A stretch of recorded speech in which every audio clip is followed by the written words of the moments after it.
Top featherweights battling it out coming up this weekend. Another Apex card. We've got you covered here with Fight Night Picks. Keep it locked in, and as we always say, let's get into it. And just like that, we're back and getting set for UFC Vegas 81. It's Sodiq Yusuff taking on Edson Barboza in that main event. As always, one half of your hosting duo, Instagram and X. You see it up top at Fight Night Picks, but at Craig Allen FNP, at Matt Allen FNP. And when you look at this card overall, I mean, it is headlined by a big-time featherweight tilt. You consider it for Sodiq Yusuff out of Nigeria. He's going to be taking on the fourth all-time leader in UFC history knockdowns, and that's Edson Barboza. Overall, through this card, a lot of ranked parties. There are 7. There actually are a few rookie debuts, and we get a lot to say about those. And a lot of fights that have kind of come in on short notice under the wire, 4 of those as well. So this really does feel like a Fight Night Picks type of card where we've got you kind of covered at all angles. A lot of high-level prospects on this card, and a lot of former high-level prospects, if you know what I mean, right? Like, if you guys have been following along with the channel, Jonathan Martinez is a guy, right? And he was a very pushed fighter at one point. Adrian Yanez, another guy who was very pushed at one point, had the big loss, of course, to Rob Font. So he's looking to kind of build himself back up, and I feel like we have that story kind of repeating itself all throughout this card. In Michel Pereira moving up to 185, he was supposed to be having his debut at that division the last time out against Marc-Andre Barriault, and that would have been a really fun fight that I know I was excited for, and I'm really curious to see how he does against a guy like Andre Petroski at 185, because that's not an easy fight against a guy like Petroski. He's a big dude at 185, so it's going to be a real test for Michel moving up 15 pounds. A lot of big-time fights, and if you're talking about former prospects, I mean, where's Terrance McKinney at this point? Gets a win his last time out on short notice against Money Mike Brendon, and now on about a week's notice in his New England Cartel's Brendon Marotte. And if I may, look at a guy like Christian Rodriguez, right? He's fighting Cameron Saaiman. That's a big fight this weekend, right? Saaiman himself is a really hyped up prospect. Rodriguez just got done taking down one of the kind of cash cows, kind of future golden boys, if you will, of the UFC. That's a big spot for Rodriguez this weekend against Saaiman, because if he can make it 2 in a row against 2 high-level prospects, who knows what his future could really be. If it was a bigger spot, they'd have all these folks fighting in front of a crowd, That's but true. They don't. But listen, I mean, if the Apex is good enough for Tom Brady, a Montreal Expos draft pick, then it's good enough for me, gosh darn it. Again, you can find us if anything changes throughout the week here at Fight Night Picks, at Craig Allen FNP, Matt Allen FNP.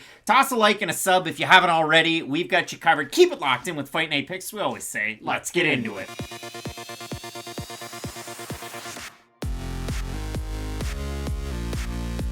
A fight coming up this weekend in the strawweight division. It holds big time implications. We have the fight to vault over 500. It's 8-8.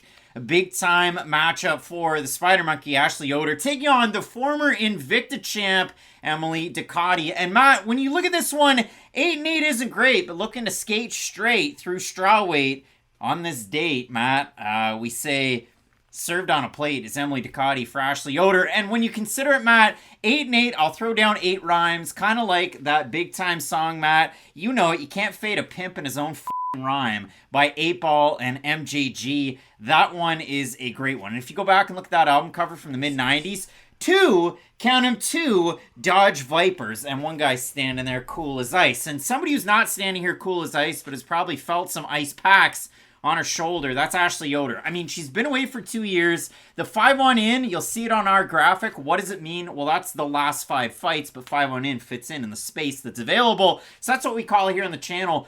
1-4. I mean, she's 0-2 against Angela Hill. We know that. She's had some fights that seemingly kind of haven't gone her way in the judges' eyes. They've been close, but there's always kind of been that one big moment for her opponent. We have seen it the last couple from Ashley Yoder. The losses to Angela Hill and Jinyu Fry. In the rematch against Hill, she definitely lost that fight. Against Jinyu Fry, a day late, $1 short, and she touched on it in Radio Row this past summer before International Fight Week, or during International Fight Week. I listened to an interview from that week that she did with Gorgeous George, MMA Junkie, as well as James Lynch. He did one in person, and both of them kind of asked her about the extended absence. And she said to MMA Junkie, I've been away, I've had injuries, and then she talked on the fact that coming out this fall at some point, she's going to be on a giant reality TV show. Now, she's no stranger to reality TV because Ashley Yoder in 2016 was on The Ultimate Fighter season 23. She was the 4th pick of She's in Squid Games. Team Joanna, and she ended up beating, who was it? One of your favorite fighters. It wasn't Jamie Moyle. I have so many of them week after week. I couldn't imagine who it could be. It was Jodie Esquibel. So she loses She'll that miss fight. a big overhand left. But she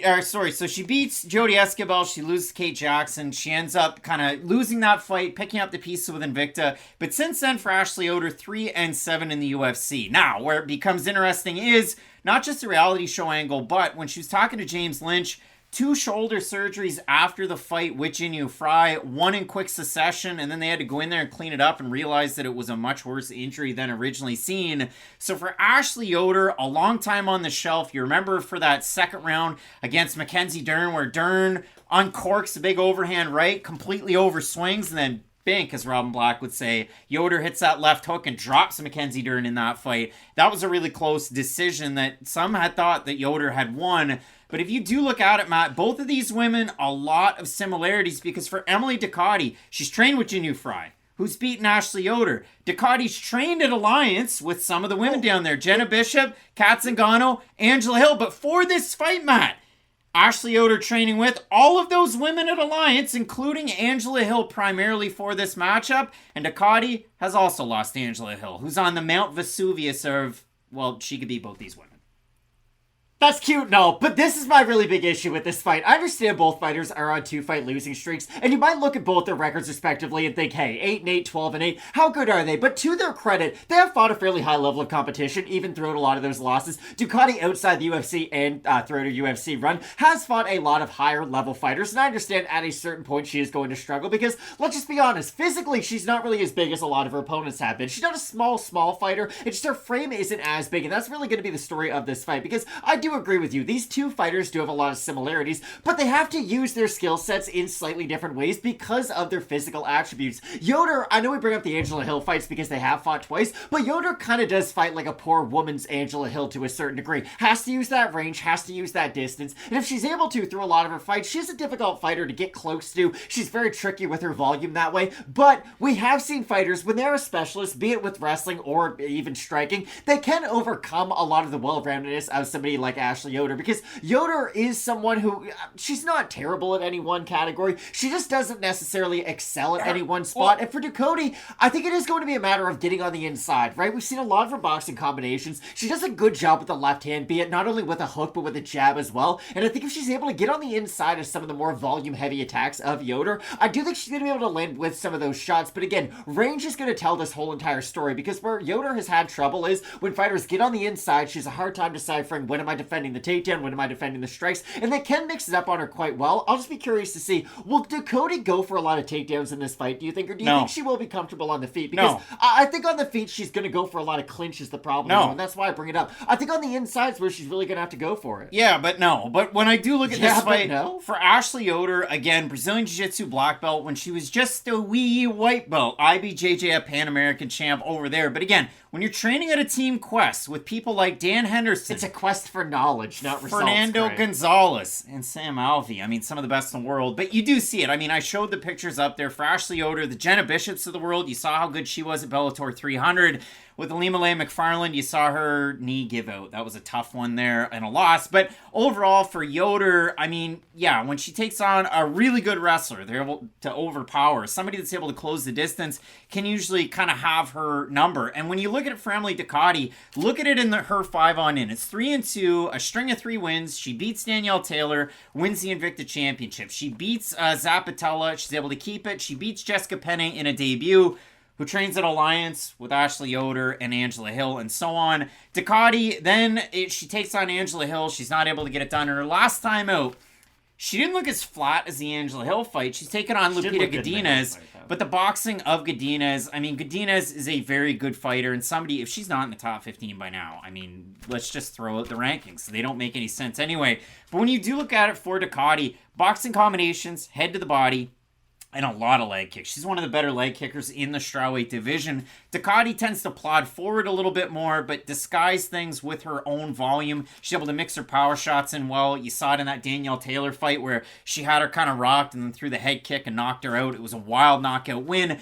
And that's not really par for the course. That's hitting eagle. It really is. So when you look at it for Ducote, she is favored quite highly in this matchup. But again, Ashley Yoder was somebody I can remember a couple of years ago when we were breaking down her fights fairly often. We'd say, yeah, the record doesn't always tell the story with her. We'll have a look at the Topology votes, but I don't think they're going to be all that close. I'm going to say over under 87.5% Ducote in this one. I think they'll be under, but she'll be a heavy favorite. And it's over. So 1,017 total votes, 94% Ducote, and 86% by decision. I have Emily Ducote in this fight because when I do look at her, again, like you said, the jab to the left hook, the straight right hand that she throws, she'll mix in a little bit of body work. I think her clinch is good, and I think when we see Ducote grapple against strikers, it's good. But when Ducote goes out there and grapples against grapplers, you remember her fights down with Bellator when that record was around 500. She was in the Yoder zone, and it wasn't working out all that well for her. Now, again, the level of training partner that Ducote has at ATT OKC, and if she does end up cross-training, well, it's not going to be in California for this one, but the bits that we've seen her train down in Dallas, it has worked out pretty well for her to complement her own skill set, but it is a tough fight against Ashley Yoder, who really does fight to the nickname that she has.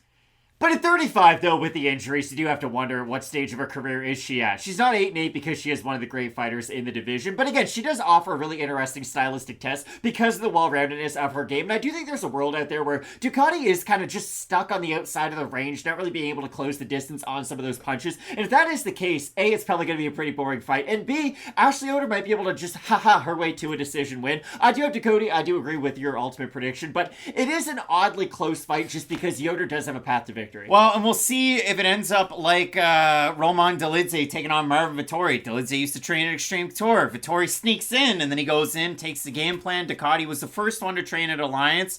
And then all of a sudden you get Yoder there with the crew. Maybe they'll be able to decipher that game plan. Both of us in this one going with Gordina, Emily Ducote to get the win. Let us know down below in the comments section who you have on the card. Matt, 12 total fights you're not going to want to miss. Keep it locked in with Fight Night Picks. We always say, let's get into it.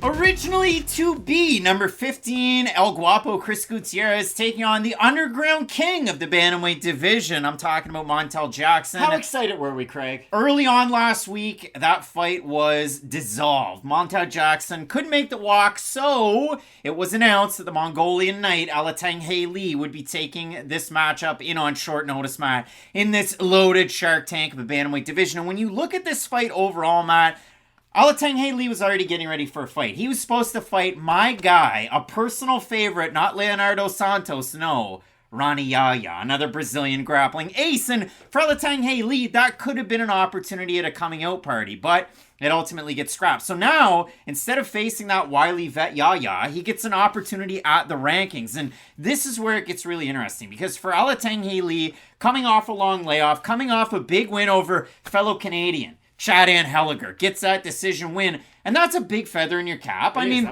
that's an experienced fighter that a lot of West Coast folks will know, but he hasn't been active, and Alatengheili's had that throughout his UFC tenure. He comes in, he takes on one tough out in Dana Bakary, and they have a fight of the night way back in 2019. And Alatengheili in the UFC, 4 wins, 1 loss, 1 draw. We remember that draw against Gustavo Lopez. It would have been an Alatengheili win, but in the 3rd round, he grabbed that fence and he lost a point. Overall, the loss, it's to Casey Kenny, a guy that we thought would be around forever in the bantamweight division, but he's nowhere to be seen. A forgivable loss, though. I know a lot of people might forget Casey Kenny, but he was a super talented fighter. It is. So Alatengheili has this good opportunity. For Chris Gutierrez, he was supposed to fight.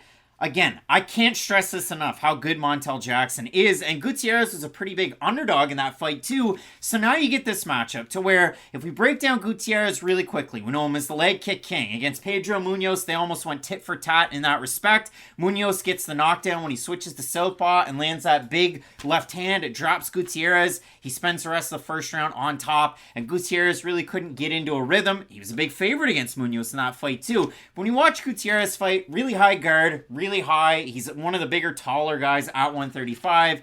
And when it comes down to this one, for Alatengheili, if you saw over on my Twitter, I'm going to call it Twitter for this one, I said Alatengheili is like the Todd Helton of MMA. Do you know why I said that? No, I'm curious though. Todd Helton is one of the top 3 all-time baseball hitters with two strikes on him. He had 265 career with 2 strikes on him. Played at altitude though, which Alatengheili, that 2 strikes, it matters how the pitcher's throwing the ball.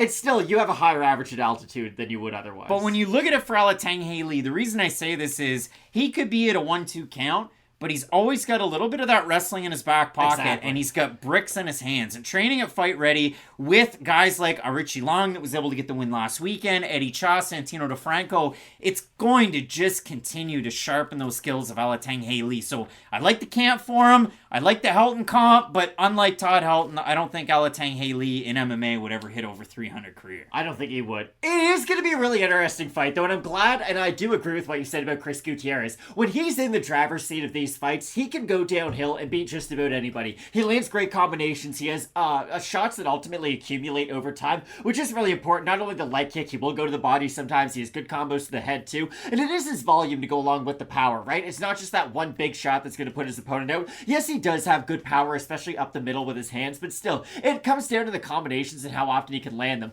The problem is, though, if he's like a backseat driver, he's never shutting up. He's complaining about everything. Like, he's not the greatest when his opponent is the one leading the dance and forcing him to think on the fly because it doesn't allow him to throw those kicks when he's backing up. And I do think that's what a lot of this comes down to. And for Alatengheili, I don't think he's going to land a ton of takedowns in this fight, right? I think he's going to go for a few of them, don't get me wrong, to try to back up Chris Gutierrez. But if he can use the threat of the takedown to just get Gutierrez backed up and put question marks in his mind, I do think Alatengheili could then start to land shots down the middle. Now, I don't think he's going to outstrike Chris Gutierrez for large portions of this fight, just minute after minute, but I do think he can land big shots. And if he lands enough of those big shots, especially early with a full gas tank, I think he can hurt Gutierrez because Gutierrez does have this one issue where he's a little stiff on the feet. He will stand a little high up with the posture. But when he backs up, and sometimes when he lands a shot to the body, he drops his hands, his head's up, and then he's moving his feet. So there's a target there.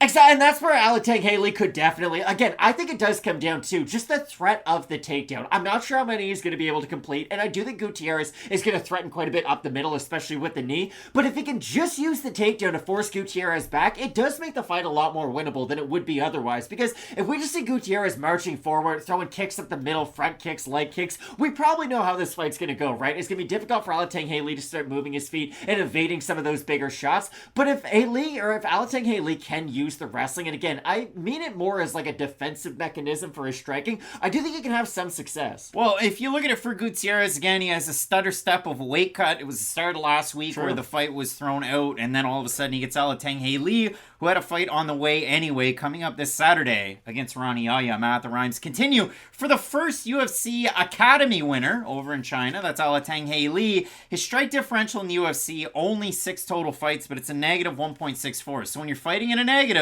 and you're a 2-strike hitter, you end up at 4-1-1 already. Swinging for the fences. With the promotion, Matt, if we consider Gutierrez a pretty big favorite in the matchup, I'm assuming the fans are going to go there on Topology. I'm going to say over under 75% Gutierrez. I think it's going to be over. They're wild this week, Matt. 862 total votes, 93% Gutierrez, 66% by decision for the 7% that have Alatengheili, 32% by knockout, 53% by decision.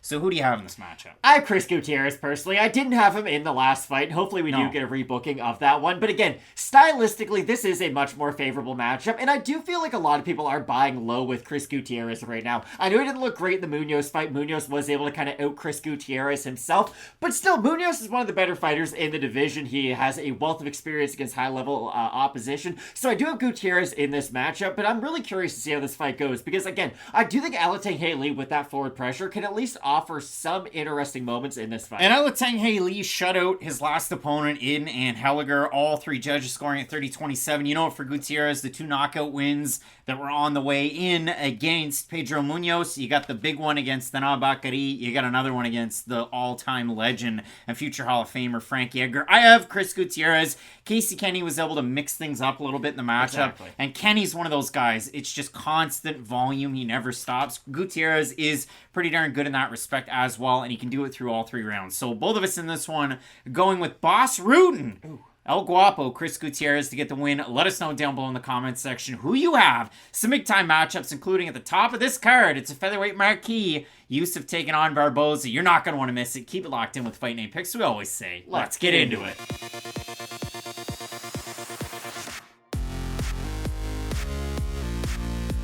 Big time bantamweight tilt coming up this weekend. We have Russian Ronda, Irina, Alekseeva looking to welcome into the UFC. It's wow! Papa don't make no mess! You know, Papa don't take no mess, Matt. Yes. I mean, Papa don't take no mess by James Brown. It's like Melissa No Mess Mullins Dixon. Formerly Mullins, now Dixon, the former IMMAF European finalist. She wasn't able to get it done in that tournament back in 2019. But for No Mess, Matt, I don't know if the nickname comes from Papa Don't Take No Mess by James Brown, or she's just a fan of the domer industry. I don't know what that one's about. But when you look at it for No Mess Mullins, a very interesting dive when you watch these Melissa Dixon fights. And the same can be said for both of these women. But there's a lot of different handoffs that I could kind of start off with. I think this fight is wild that it's even taking place in the UFC, and this is the reason being. For Irina Alekseeva comes into the UFC, and we slagged her big time. Russian Ronda, Irina Alekseeva, and Matt, when I went down through this one, I have no idea why this is even a UFC fight, because if you look at it, for Irina Alekseeva, I mean, there's articles out there, she signed with Invicta, then she signed with Bellator, she had a fight. Then she got released by Bellator. The UFC scooped her up. They signed her back in August of last year. So they went with a 4-1 fighter. And we're going to bring up her record. I'm going to show it to the folks out there on Topology. She is 4-1 now. You mean scooped her up in like a Rule 5 draft kind of sense? Yeah, we're going to see if this prospect works out. And if they can't kick it on the 40-man, we're sending them back over to their original team. But when you look at the overall record, Matt, the accolades, they precede her. They're good, and they will kind of really hit you off the hop. But so you look at it for Irina Alekseeva, she beats Tainara Gereva, and that's by refusal to fight. That's by refusal to fight. The next fight against Shakira Rakimonova by decision. That's against an 0-2 fighter. Then she fights Zetia Shaftor at RCC 6 back in 2019. First round armbar against a fighter that's 5-5. She goes up against 5-5 when you're 2-0 though isn't terrible. She goes up against Lilia Kazak, who had 5 times more experience than her. She was 8-6-2, and in that one she gets out punched, she gets out grappled. She struggled against a fighter who she seemed to have a size advantage over, even though at the start of the fight she looked like she was going to finish Kazak. She kind of blew it in the first round, second round, third round, did not go her way. And then she took on Bellator's Stephanie Page, who was 5-2 back in 2021, wins that fight by decision.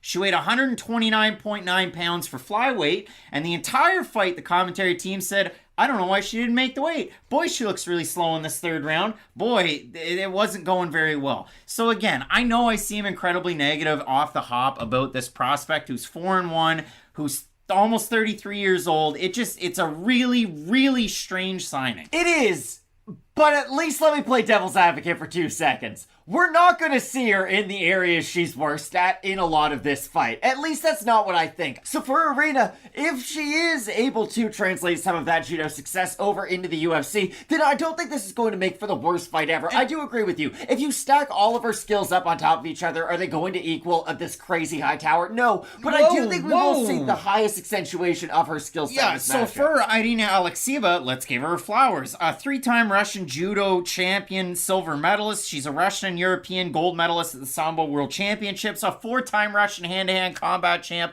a 2-time European hand-to-hand combat champ, a world champ in hand-to-hand combat. And if you do consider that, I read that from an article in 2019, it was a Sherdog won by Elena Katerskaya. So Elena putting in the work. But when you do look at it overall, for Alekseeva, she trains out of Rati Team, which is also known as Ratiborets, which is the gym that you're going to find Roman Kopylov out of, as well as Oleg Olenikov. But if I do look at Alekseeva, she will kind of strike to clinch. She throws massive looping hooks with her head completely out on the center line. Leaves herself defenseless. She is there to get hit. And wild looping striker, no jab was another part of my notes in watching these fights. But when I considered it for Alekseeva, she started her career at featherweight. She moved it down to flyweight. She missed flyweight. Now we're up at bantamweight. So we slagged Irina Alekseeva big time. She comes in at 140 pounds. She's got Maria up of energy. And then all of a sudden, she's just like switching her stances, throwing body kicks, throwing wide looping punches to the head. And then when a takedown doesn't happen against one Stephanie Edgar, Alekseeva just rolls into a knee bar. And she's able to pop that knee. And Matt, sometimes that doesn't work. Like we saw last weekend, UFC Vegas 80. You keep going for knee bars out of shoot the box, and Mateus Mendonça, you get knocked out and woken up by a punch. But Alekseeva gets the win there. 140 pounds her last time out. For Melissa Dixon, she got a couple of wins over with Aries FC. She got that win over a big-time name, Matt, Zaleshnikova, who's supposed to fight on this card. Daria Zaleshnikova, who's supposed to fight Tainara Lisboa. It all rhymes. But Zaleshnikova out of the matchup against Lisboa. And Melissa Dixon, she was able to get that win over Zaleshnikova, but not without a ton a punishment at the start of that first round. But then, if you look at it, again, the Zaleshnikova fight was supposed to set her up for a title fight against Gisele Moreira, and the fight falls out with Aries. And there's not a lot of conversation around it, but Melissa Dixon threw it out there on her Instagram, and she said she missed weight by 1.2 kilograms, so she was out of the fight. So, little cheeky by me, I put the little 137.6, doing the math with the kgs to pounds, but all this to be said, both of these women missed weight in their last fights, and Melissa Dixon is legitimately getting a UFC shot off of missing weight in a fight that fell out. And I have a really hard time with this matchup, right? Because when you talk about a lot of really talented grapplers that have submissions off their back, a lot of those fighters are happy to take that position, right? Gerald Mearshardt's an example that, again, we probably use far too much at this point, but think about a lot of Gerald Mearshardt's success and the amounts of just awful times he's ever had in the UFC. He will play a lot off his back, right? We used to have a term known as the Louis Smolka theory, where sometimes you could be a fighter who's almost a little bit too comfortable in that position to where you're losing too many rounds and not threatening with enough off your back. Here's the weird thing that I have with this matchup. Melissa Dixon loves to be in that top position with a lot of ground and pound, and she does do a good job with her own wrestling. Alekseeva is going to be more than happy to grapple off of her back, so I do think that at some point, and again, if this is 15 minutes of striking, I don't think a lot of people are going to just become Melissa Dixon fans. I think the contrary, because unless Irina goes in there and just starts keep on throwing very hard. This has to be said. I mean, we said it for Alekseeva coming into the UFC. She'll throw the kitchen sink at you, get really tired, and we're surprised that some of her wins were wins. For Melissa Dixon, not a lot of head movement. She eats right hands like it's going out of style. But for Dixon, the big thing is she likes to clinch up if things aren't going well or if they're going well. She gets the takedown and she will ride out entire rounds on top with really good top pressure and great ground and pound. And that's why I bring up all of those BJJ specialists that I've talked about in the past. If Alekseeva does, let's just say spends 15 complete minutes on her back, right?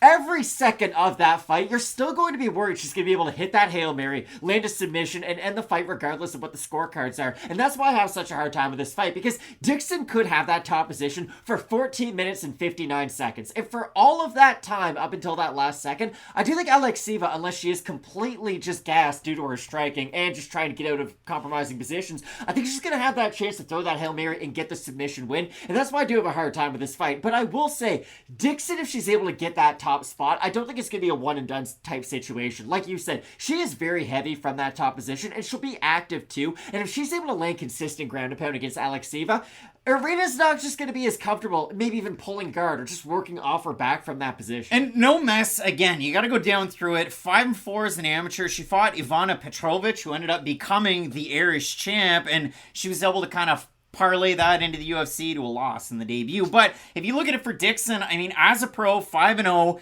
she's continually gotten these TKO wins. You look at the level of competition, I mean, you add up the wins and the losses, 17-6 is a combined opponent record. It's still not that great, especially if you consider, her last win, I guess that's the one that vaults her over the top. She beats Daria Zaleshnikova for the first half of that round. She's looking for the counter left hook, but she keeps eating right hands, and she is busted up. But then as the round goes on, in a little bit of a scramble, she ends up on top, and I thought the referee was going to call the end of the round, but all of a sudden he's waving it off. He's calling it the end of the fight. In her fight against Zolvac, in that one, she's also walking out to the same song in both Aries fights.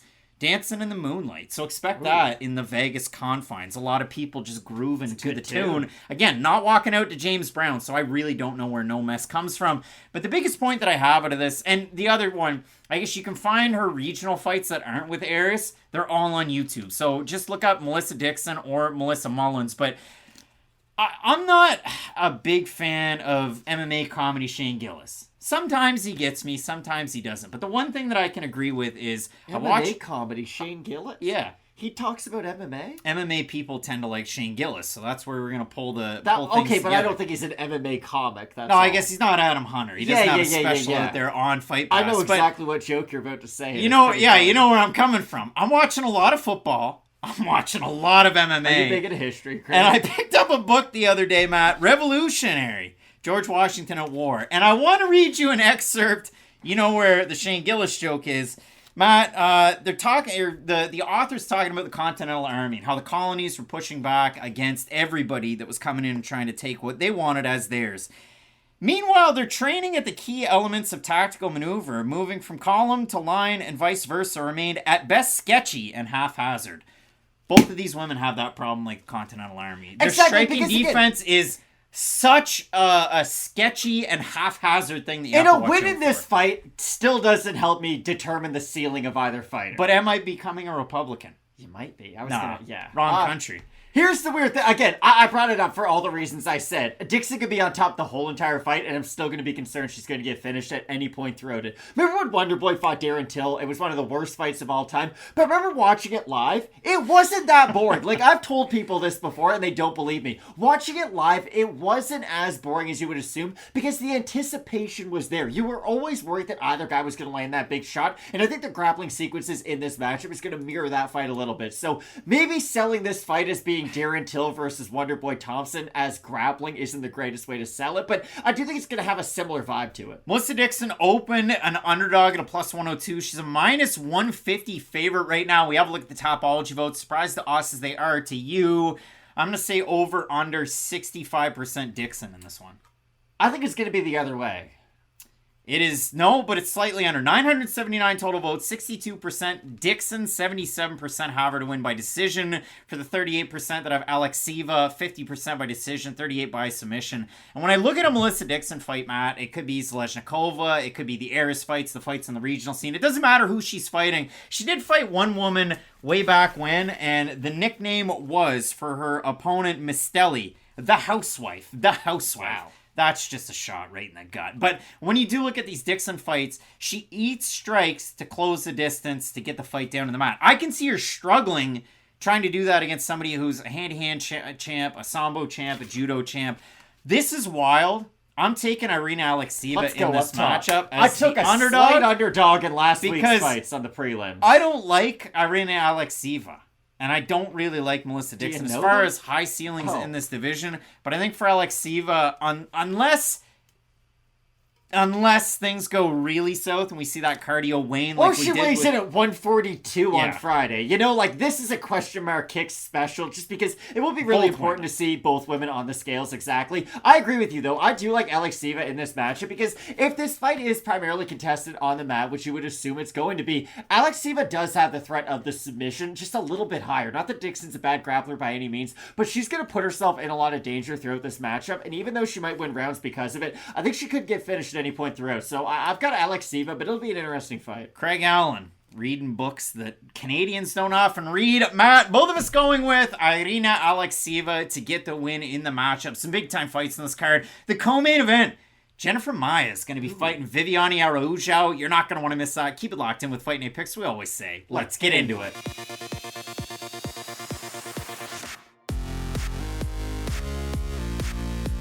On Sunday night, a week out from the fights, it was announced by Terrance, McKinney, and the Schmo that out was Chris Duncan from the originally scheduled matchup, and in is the kid, Brendon Marotte, a big-time name out of the Northeast. And Matt, when you look at a fight like this, I mean, people know Brendon Marotte's gym, right? They're going to know Tyson Chartier, New England Cartel, Rob Font, Calvin Kattar, and they're going to wonder, is Brendon Marotte a Calvin Kattar, Rob Font, or is he a Nick Fiore or like a Chris Mutino? And that's going to be a big talking point for this fight. But when you do look at it for both of these guys, and for Brendon Marotte in particular, I feel like we had a fight similar to this matchup on last weekend's main card, UFC Vegas 80. We kind of joked around about it because every now and again you get fighters that fight outside of the rankings and you pitter-patter on over to Topology and you see where they're ranked in the overall landscape of things. Terrance McKinney, Drew Dober, tentatively ranked the 34th lightweight in the world. And that's every major organization. They throw them all together. So,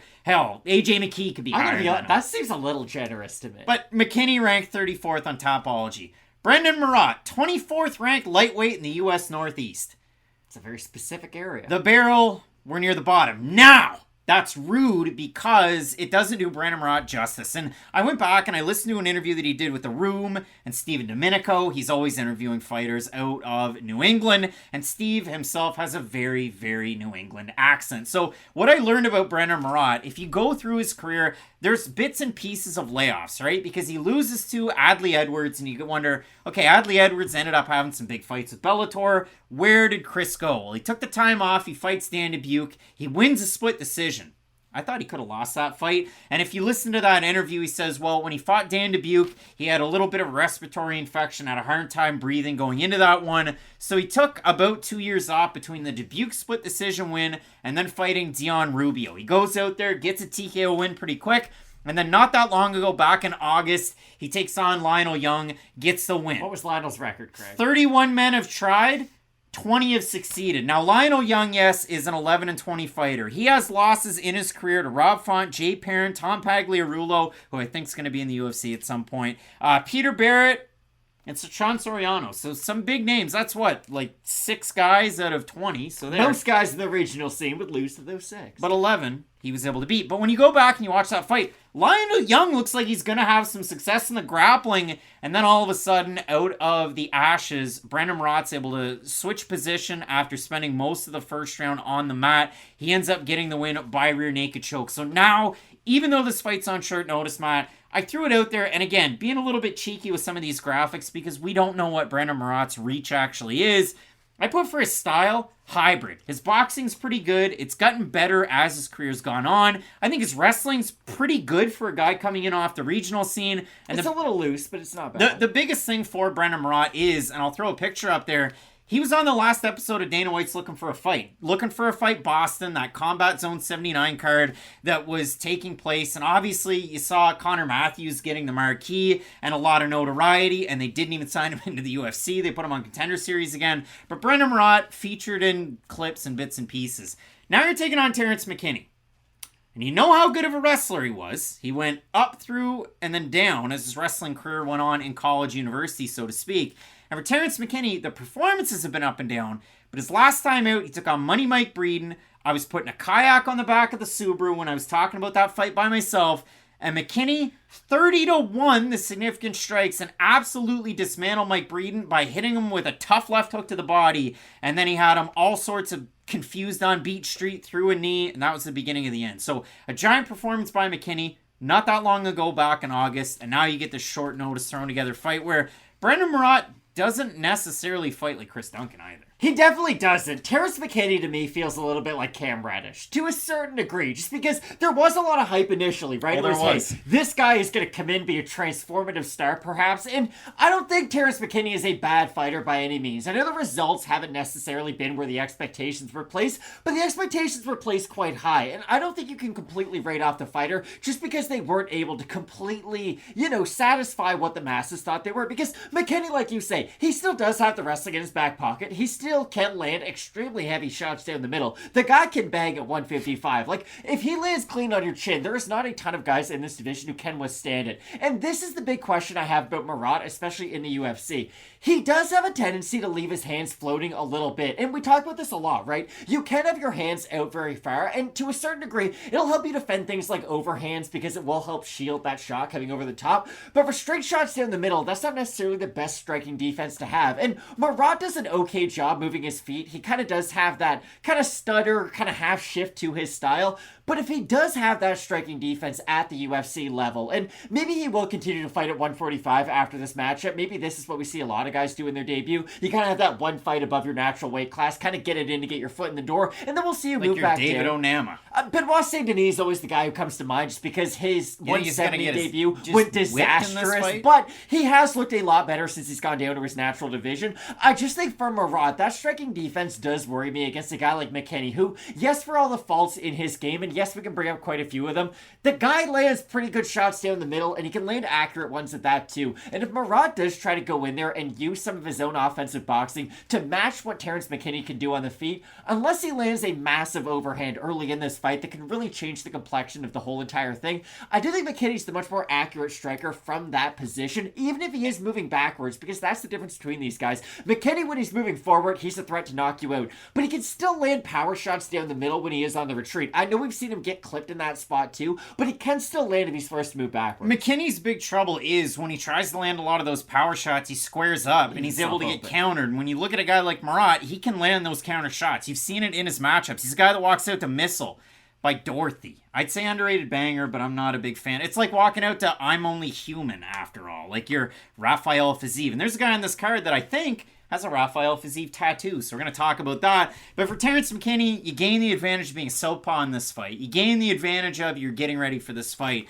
Both these guys are going to be long for the weight class, even not knowing what Marotte's reach is.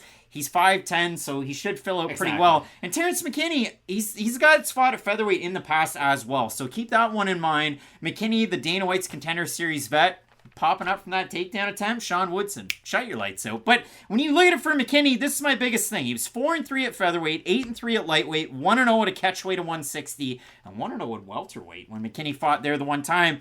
But this is the biggest part. In 8 UFC fights total for McKinney, his strikes landed to the head, the body, and the legs. To the head, 94. To the body, 25. To the legs, I'm guessing low. Goose egg. Terrance McKinney doesn't throw kicks, so if Brendon Marotte's able to go in there, go tit for tat, defend some of those big action strikes in the first round, Marotte could take over as this fight goes late, because we have seen Marotte fight past the first round. He's not like he's one of these guys coming in with, 8 first-round finishes out of 8 wins. Should Terrance McKinney add, like, the Yoel Romero hammer fist to the thigh to his repertoire, perhaps? People might like that. An underrated tool at MMA. They might like that. But when you do consider it overall, again, another reason for the layoff for Marotte, he started a cafe chain with his wife. A cafe chain. Good for them. So check that out. It's called Balance Cafes. Shout out. In around the New Hampshire area. And this is a nugget. If you're hanging out with your friends on Saturday, you're going to go, Craig and Matt, they told me this.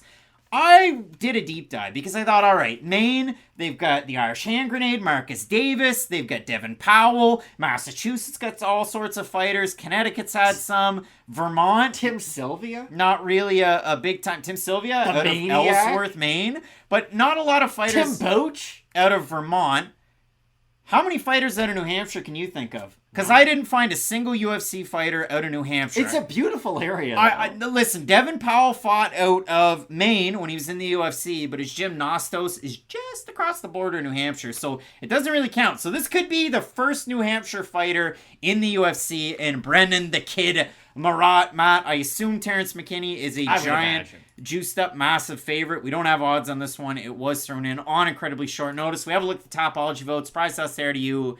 I'm not even going to make you guess. 94% of the fans going with McKinney, 80% by knockout for the 6% that are Marotte, 50% by knockout. Marotte's only lost to Adley Edwards, and Marotte said in that interview on the Room podcast with Steve Domenico that there were offers to fight on Contender Series back then, and instead they signed up to fight Adley Edwards, who went on to beat Marotte and then fight with Bellator. So a tough one there, but he's obviously built things back up and a successful bit of cafes. Good for them. I love me a nice cafe. I have Terrance McKinney in this matchup, and again, do you know what show I really like? I like this show called Rust Valley Restorers. It's about these guys. It's good, isn't it? Yeah. Buddy's got dumb hair, and his friend. Yeah, Mike's got some dumb hair, but it's basically a show. Hold on, his friend looks like if Mario was a porn star in the 70s and kept just ripping and tearing.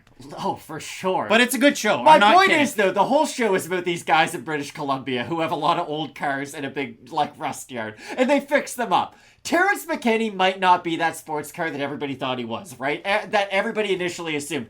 But there is still some good parts about his game that I don't think you can completely throw out, and that's why I think he's going to win this. Matt, you didn't Shout watch out Rust Valley Restorers. You didn't watch the video I made by myself when I was putting the kayak on top of the car, and I said Terrance McKinney was like an old chainsaw that you inherited. That maybe the carburetor's busted, but it'll still chop wood when you need it to. There you go. So Matt, I do have Terrance McKinney in the matchup. I think the kicks are going to be the big difference maker. And again, when he took on a guy who had similar skills, Mike Brendon, better boxer than Brendon Marotte, but all in all, Brendon fought Marotte. I think it'd be a close fight, actually. McKinney just blitzed him, and he threw the kitchen sink at his body, which isn't a big thing, as I pointed out, that McKinney does. But a lot of those big head kicks, a lot of the kicks to the body, left hook, and that was what kind of finished things. And once he got in tight, Marotte's got a decent clinch, but he's been overpowered by some of these guys. Lionel Young's one of those fighters. Again, the overall combined record for Brendon Marotte out of the wins and the losses, 32-36. But obviously it's weighted by 11-20, Lionel Young. So for me, I do like Terrance McKinney in the fight. But I think this is going to be an exciting one. And I think Brendon Marotte's going to get a big showcase and a good welcome into the UFC. And the fans, I can see them rallying around him here in the Northeast. So Matt, a big-time matchup on this card. Both of us with T-Rex, Terrance McKinney to get the win. We get some big-time fights in this card. You're going to want to keep it locked in with Fight Night Picks, we always say. Let's get into it. Do I look like fucking Ravine? Yeah, come on down here, you little bastard. I'll fucking Ravine you. And with Ricky on the way in, Matt, a big-time welcome to the UFC. Out is household name Daria Zalezhnikova. And on September 15th, about a month out of the fight, the UFC announced that they had signed Javina Canaudy Oliveira Moraes. And Matt, a big-time opportunity for Javina Oliveira. I thought it was going to be, like Ricky said, like East Coast legend, Nova Scotian magician, and his son is out there doing Son of Ravine. I thought it was going to be with an R, but it's more pronounced like that Portuguese H. Our school cop was in a Trailer Park Boys movie, so shout out to that guy. Cool stuff right there. But Matt, for Javina Oliveira, I went back and I watched her fights, and if I can make more Canadian references, look, she's aggressive. I threw up the Toronto Blue Jays hats out there. I figured this is going to be a Canadian episode if I can make it. Javina Oliveira fights like Billy Talent's biggest song in my mind. There's nothing to lose when no one knows your name, because Oliveira's fought cans on the Brazilian region. All of them. She's fought some of the worst women you've ever seen out there. So she's 7-1-1 in 9 fights. 9 different promotions among those 9 fights. Combined opponent record 9-8. 5 of them debuts. 2 of them fighters who are 0-1. And her last fight was against her best opponent, who, again, in Simone De Silva, 8-5 in MMA. But then you click on De Silva's Tapology page, and I hope you did. She's lost 20 fights in a row since 2019. That's a lot of fights. Between boxing and MMA. Names on the boxing ledger: Amanda Serrano and Chris Cyborg. Kind of wild there. Names in the MMA column: Ducote Dichdeva and Karine Silva, who's in the UFC. So some big names, but again, you're not fighting anybody who's very good. And for Javina Oliveira, having not fought anybody who's very good, we said the exact same thing about the Thai Panther, Tainara Lisboa. And coming in this weekend, the Thai Panther, it's Tainara Lisboa, the former 2-time world Muay Thai champion, outside of the top 15 in this women's division. There's only 10 active fighters competing at women's bantamweight. I mean, already Chelsea Chandler wins 1 fight against Yulia Stoliarenko. Here's your number. Norma Dumont doesn't even fight in the division. You're still ranked. You Remember get we a talked number. about the heavyweight division? There's guys who are going to be ranked, guys who are currently ranked, and then there's a pool. There's a pool of Josh Parisian. The Taffas are in that pool. Parker Porter was in that pool, but he's slowly climbing out. Bantamweight is in a very similar position. You look at somebody like Tainara Lisboa, and if you just go over to her Topology page and you go all the way to the bottom, you're going to see a Muay Thai fight against Valentina Shevchenko in 2010. And if you're, happy with that, then you just don't go any further. But if you're not, and you're a little bit of an internet sleuth, you can go over to YouTube, you can watch that fight. And Shevchenko drops her with a nice combination, nice 1-2. She stuns her with like a front kick to the face, which was pretty cool. I guess it was a side kick to the face, and then Lisboa had to fix her top at the same time. It was one of those kicks that just transcended body parts. But when you look at it overall for Tainara Lisboa, she loses that fight to Shevchenko. She still is a 2-time world champ at Muay Thai. She goes on to take on one Norma Dumont in her UFC debut, who I already mentioned, and in that fight, she doesn't get the win, but since then, she's beaten fighters. And she's beaten fighters. Do they have good records, though, or good levels of experience? No, so for Tainara Lisboa, she has 5 wins and 2 losses, and out of those 5 wins, the combined opponent record is 3-6.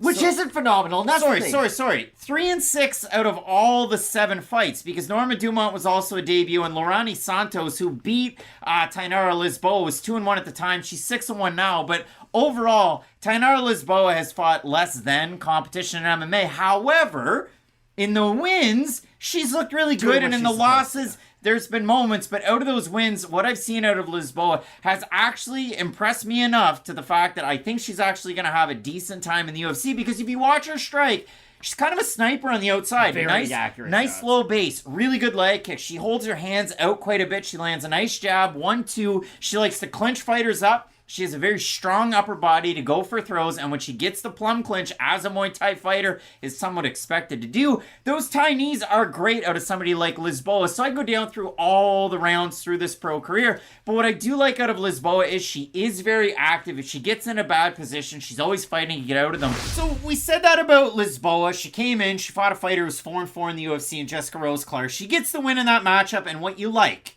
is not only did she get the finish, but in the 3rd round too. Showed a lot of resolve in that fight. The striking's good. The takedown defense can be 50-50, but Lisboa is scrambly when she gets down to the mat. But when it comes down to this matchup, Matt, Oliveira, I know you love it because she trains out of your favorite Brazilian gym. I have so many favorite things in the world. Yeah, I mean, Danilo Suzarchi trains there. Carlos Felipe, It's Life, MMA. Her coach, name of Gregor, his nickname is Black Gregor.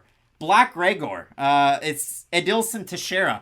I don't know if he likes Conor McGregor or if he likes Gregor from What We Do in the Shadows, but it's Black Gregor. Show. Black Gregor? It's so weird. A guy whose own record is padded to the end of time. Losses to Luan Lacerda and alleged bad guy Hussein Ashkabov for her coach. This is the weird thing about this matchup, and I'm glad you bring it up. We both, and I think rightfully so, questioned just how the skill set of Lisboa was going to transfer at the UFC level. Right? Now, I picked her as an underdog at the start of the week. She ended up as a slight favorite before the fight. She won the fight. But I still think it's fair, though. Like, I know Jessica Rose Clark, again, I just got done talking about this with Terrance McKinney. McKinney was much more hyped than Jessica Rose Clark.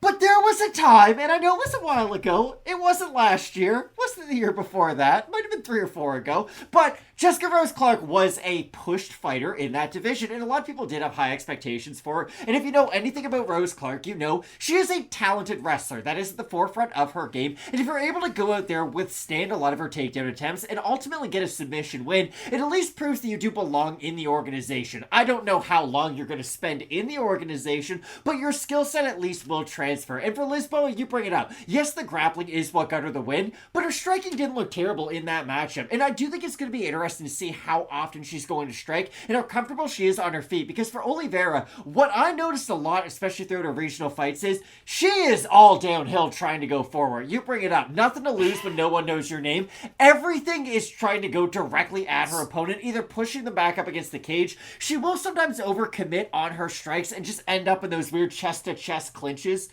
Sometimes it happens a lot, actually.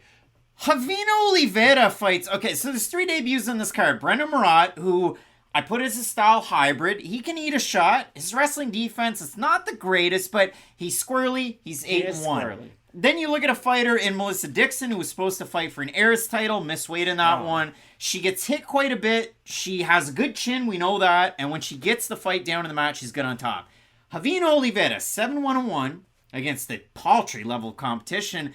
And what is she doing in all of her fights that you can go back and watch? And again, for Oliveira, the fight tape, not the easiest to find, but against... I was on Facebook. It was a rabbit hole. Simone de Silva, she had a lot of success. That was a fight where, and this was her last fight, and it just happened a little over a month ago. Oliveira looked a little bit more reserved. She's got a really good 1-2. She's got a lot of pop on her like right cross that she'll throw. But once she starts to roll, she really does like to clinch up, get double underhooks or the body lock, try the trip takedown. If it doesn't work, she's a fighter like Claudio Ribeiro, who we talk out of, kind of a newer fighter out of Brazil. He likes to do kind of wild looping shots, but then he'll hold fighters up against the cage and just hold them there and hang out. Haley Cowan Brendon does the same thing at bantamweight. Likes to strike a little bit, southpaw, big kicks, hold you up against the mat. Now, does Viviane Oliveira have a background in tumbling? No. But if you look at it for Oliveira, all the other fights that you watch, with the exception of the fight against De Silva last time out, she's throwing looping punches. Her left hand is completely down by her chest. She gets hit by right hands. And then every time it happens, she just leads with her head some more and smiles when she gets hit. So Oliveira could win this fight. I was down on Alekseeva. I never thought she'd win a single UFC fight. She went out there and get a first-round knee-bar finish. Oliveira, though, taking on a two-time Muay Thai champ, like world champ in Tainara, Lisboa, a Brazil versus Brazil clash. You have that in her co-main event at flyweight. It would surprise me greatly if Oliveira wins. Like, greatly.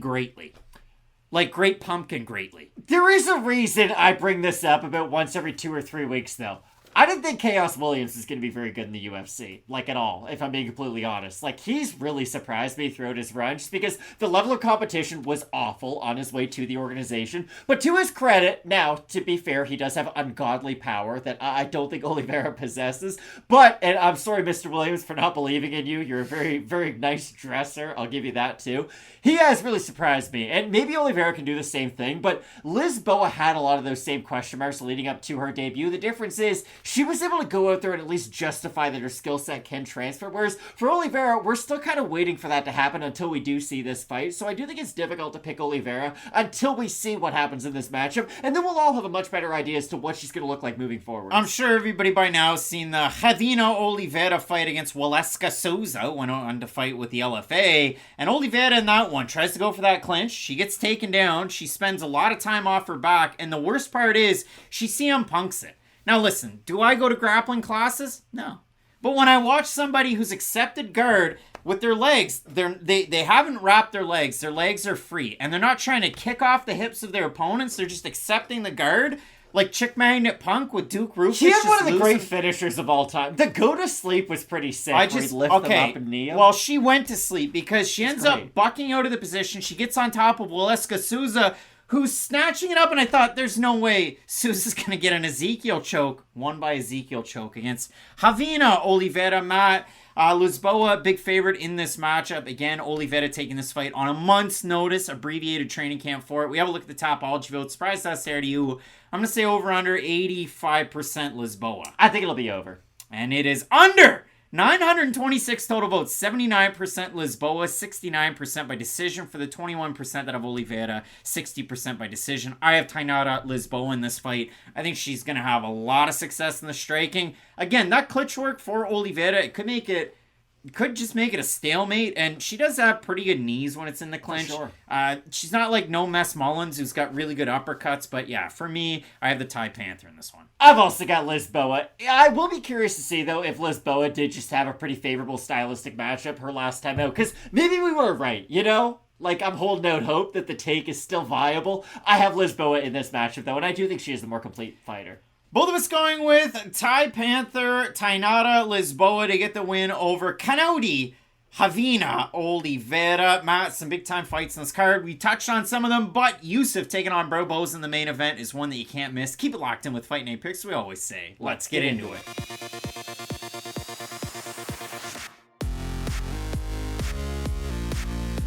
Gritty, grimy vets set to meet at featherweight. Coming up this weekend, a stylistic carbon copy of one another. We have Downtown TJ Brown taking on the Damage, Darren Elkins. Matt, everybody knows Darren Elkins at this point. He had that crazy run where he strung off, 5 wins in a row before he faced a buzzsaw of competition. Looked like he was out of it. Had a career resurgent in his last 5 fights.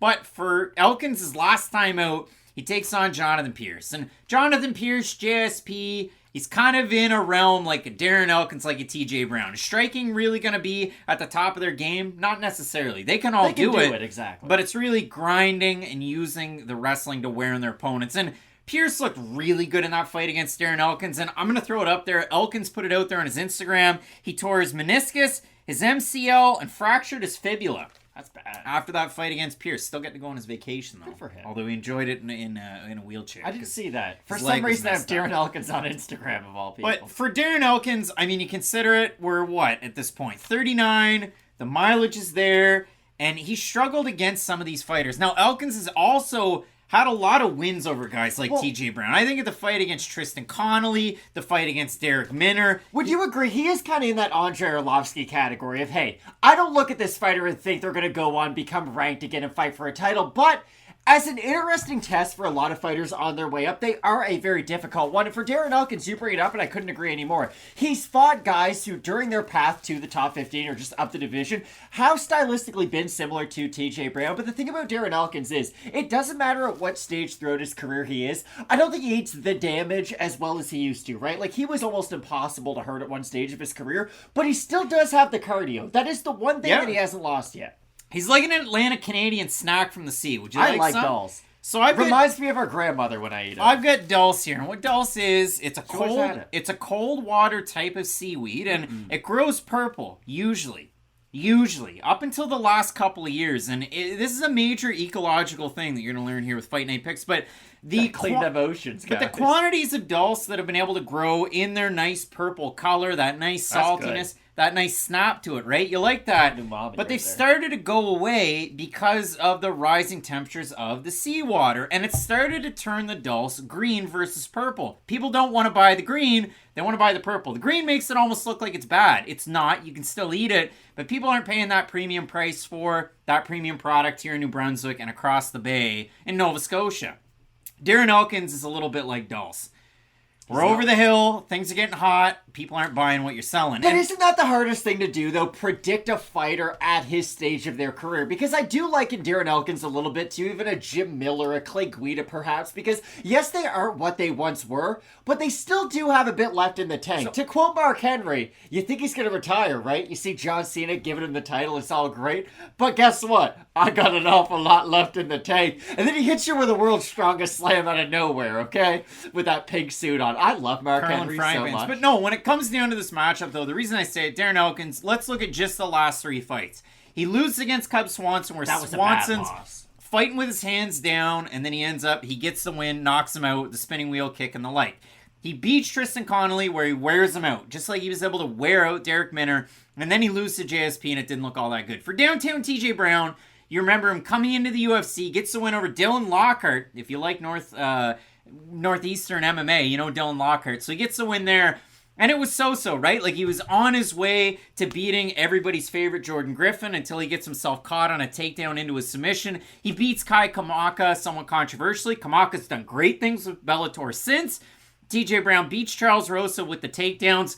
50-50 against Shailan Nordambeka, but nearly gets dropped in that one. Loses early against Eric Silva, who it turns out is a one-round guy, and he comes back, rallies, gets the arm triangle win. And against Bill Algeo his last time out, halfway through the first round, running in, gets caught by a counter, uncredited knockdown for Bill Algeo. Second round, he gets dropped with another short shot, and then it's crucifix, then he's on top, then he gets the back. Brown looking to post up, and he gets submitted. So, for TJ Brown, training out of Arkansas with Bryce Mitchell, Westside MMA, you know, Rolly Delgado is going to get a little bit of shine over there in the broadcast. Brown, I think, is striking, you know, for a guy that's had 27 fights as a pro. I know Darren Elkins has 11 more than that, but for 27 fights, I think TJ Brown has gotten a little bit better with the striking as it's gone on. It's a little fast and loose, and so is his grappling. He goes for... his mind must run a million miles a minute.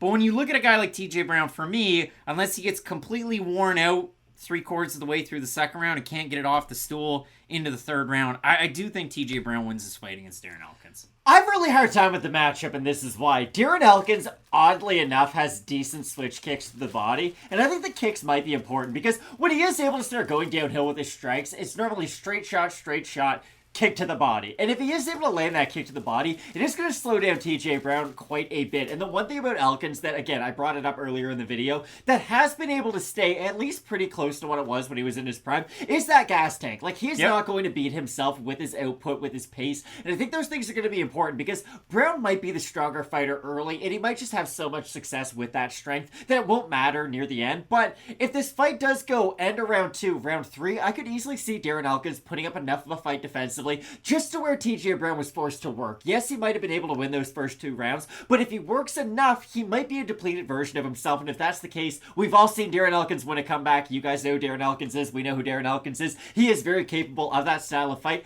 I agree with you. I do favor Brown in the matchup, but just the way Darren Elkins is, every time you count him out, he's going to really prove you wrong. And every time you start to believe in him, well, guess what? He's probably going to prove you wrong again and lose. So he's in one of those weird stretches of his career just because you know how good he was in his prime. He wasn't a top 10 fighter, but he was definitely a top 15 fighter throughout a lot of it. And there was one time where, like, he was contemplating to get a title shot. I know how crazy that sounds, but there was a time when they needed someone on a short. And then notice. Alexander Volkanovski beat him. But if Yeah, you that look was at it for Darren Elkins, kind of like Dulce, kind of like that ice cream, that top note, you got to watch out for Darren Elkins. Matt, TJ Brown, about a 2-1 favorite. We have a look at the fan vote over in Topology. I'm going to say over under. But that Dulce.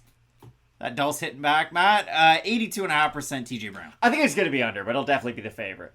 And look, whoa! 1,032 total votes, 52% Brown, 73% by decision. For the 48% that have Elkins, 77% by decision. I do have Brown in the fight, but I'm surprised the fans are that close on this one.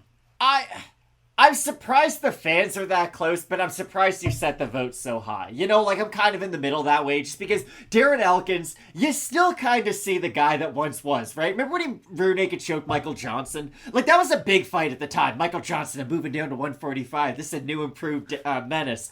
And then he got beat by Darren Elkins quite soundly. And I do think Elkins does have the grappling acumen to at least hang with a guy like Brown on the ground. Again, from his back, not the same as if he got the top position, because in that top spot, he can really make his opponent work. I have TJ Brown in the matchup, but I'm actually oddly excited for this fight. Darren Elkins, I mean, big wins over Canadians, too, or Canadian Bosnian Herzegovinans and Mirsad Bektic, Matt. Both of us going with downtown TJ Brown to get the win. Some big-time fights on this card. You know the drill. Pereira's taking on Andre Petroski. You're not going to want to miss it. Keep it locked in with Fight Night Picks. We always say, let's get into it.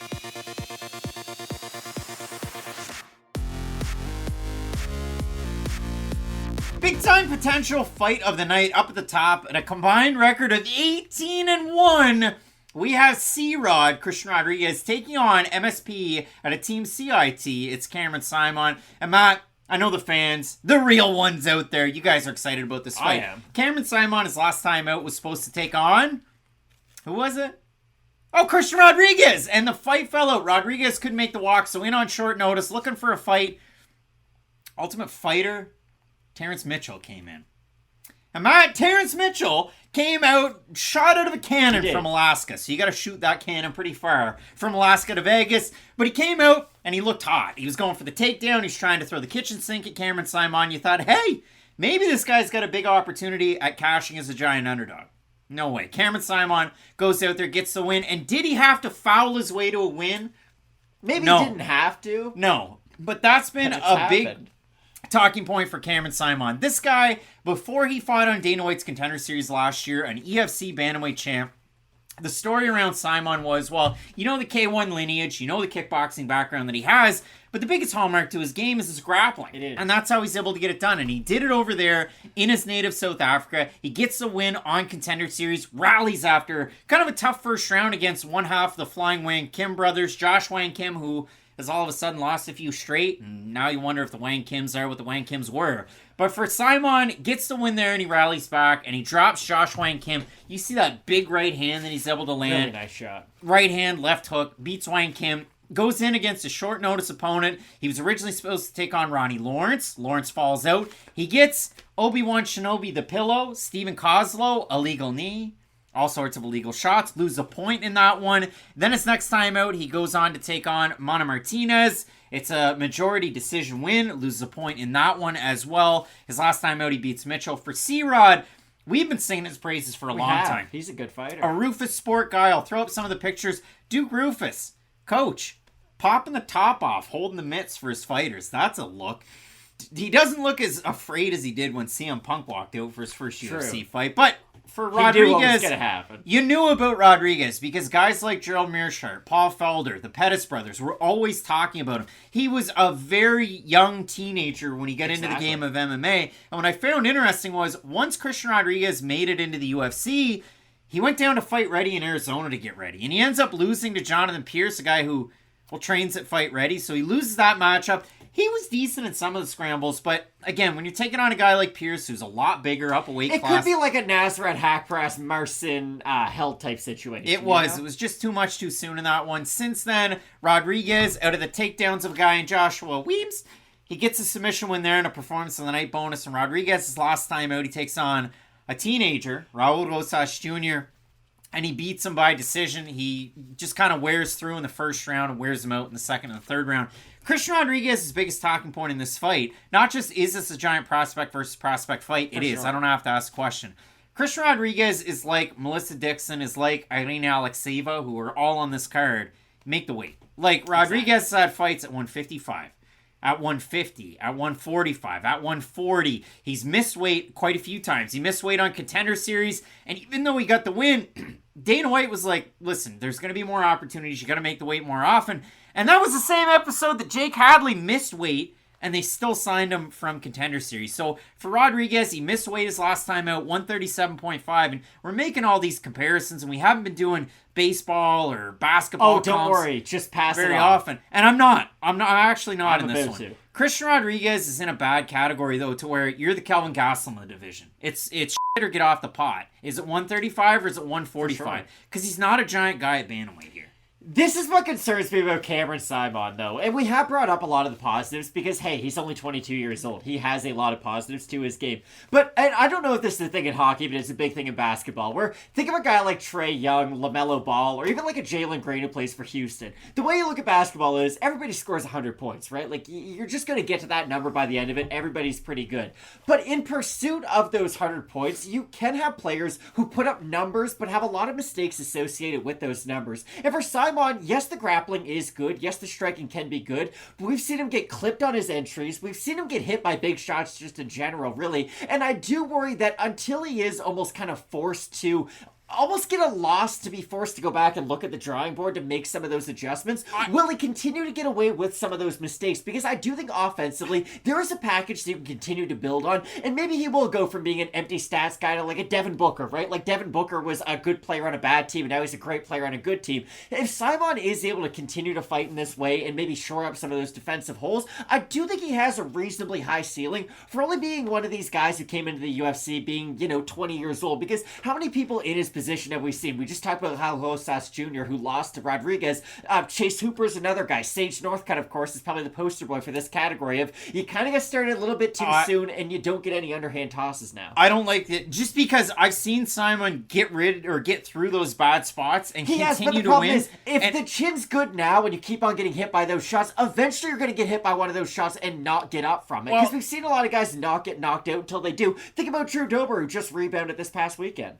Cameron Saaiman is not a guy who's been knocked down, knocked out like Drew Dober, but Saaiman, like Drew Dober, well, one guy's 22, and it's not Dober, but he is a southpaw as well, and he can strike like that a little bit. Now, the volume in this fight, it favors Rodriguez. Sure. The boxing combinations mixed in with the leg kicks, that was a big hallmark of Rodriguez outside of the UFC, so I'm eager to see if we're able to see that kind of tight package that he can bring together, along with the good grappling game that we know that he has. And again, the one loss, he kind of got drug into the deep waters by a bigger guy on short notice. He is good with his jiu-jitsu, but when it does come down to it, we'll see if the takedown defense can be there for a guy like Rodriguez. Through 3 rounds, both these guys have pretty good cardio. I would still, not just off the last fight, but in general, give the edge to Rodriguez.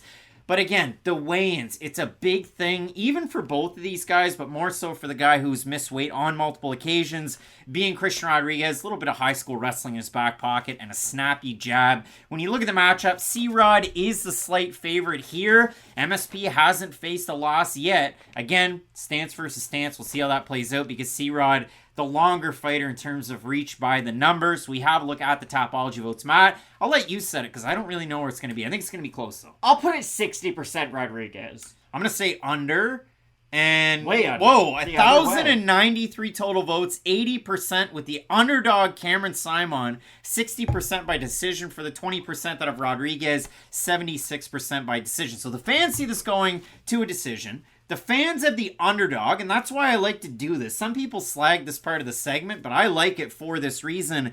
And this is what I had to say against it. This is the kind of the positive, Matt. Rodriguez last time out against Raul Rosas Jr. in the thousands. He was a big underdog. Everybody counted him out, and he was able to get the win there. So now all of a sudden he's a favorite, but the fans don't have him to win. He hasn't been able to prove it enough. And for Cameron Saaiman, again, he was about a 2-1 dog when he took on Josh Wang Kim. That was the coming out party. So when you look at this one, I'm not surprised that the odds are close. I have a hard time making a pick on this fight, if you couldn't tell already, but the fans seem like they have their mind made up collectively. So is this like the weekend update of FNP? You know, for some people it's the highlight, for others just not for them. I ever so slightly have Christian Rodriguez, but I'm going to say this. I think Cameron is the higher ceiling between these two fighters. Like, if we ever see either fighter fighting in the top 15, I think it's probably more likely going to be Saaiman, and that's probably going to be if he wins this fight. But I do have Rodriguez. I think you're bringing it up. The leg kicks are going to be very important, and I think they're going to eliminate a lot of the positives from Cameron's game. I've been pretty high on Saaiman throughout his UFC tenure, but I do think stylistically, I ever so slightly favor Rodriguez, but I do love this fight, because this fight to me is like when Brock Lesnar beat The Undertaker at WrestleMania. Because here's what it is. Nobody thought it was going to happen, like when Rodriguez beat Rosas Jr. the last time out. And how do you build off that, right? Where do you go after that? How do you make sure the guy maintains just some level of momentum? Well, you have him fight another high-level prospect, and if he beats that other prospect, well, now we strap a jetpack to his back. And if he loses to him, well, then Cameron then builds off the Rosas Jr. win. So I do think based off matchmaking, it's a good idea. Based off that, Brock Lesnar squashed John Cena his next time out, so maybe we see that out of Rodriguez. But I do have Christian Rodriguez in this fight. Matt, I'm going to be interested because this goes against a point I made earlier, and it goes into my pick. For Cameron Saaiman, we've seen him tested. We've seen him withstand some punishment on the feet, on the ground, gets out of the bad positions, continues to win. For Cameron Saaiman, though, what happens if you kick that lead leg to the point where his striking is non-effective? He's not able to push off and get his takedowns, and that southpaw, big-time, shiny attribute that he has then becomes to a detriment. I'm still taking him in this fight. I'm going with Cameron Saaiman in the matchup. I think the wrestling can carry him to a win in this fight, but Matt, this is an ultra-competitive matchup between a couple of big-time prospects. The fans, they're going one way, the odds going the other way, so please let us know down below in the comments section who you have. Make sure you rate and review Apple Podcasts and Spotify. We get some big-time fights on this card. You're going to want to keep it locked in with Fight Night Picks. We always say, let's get into it.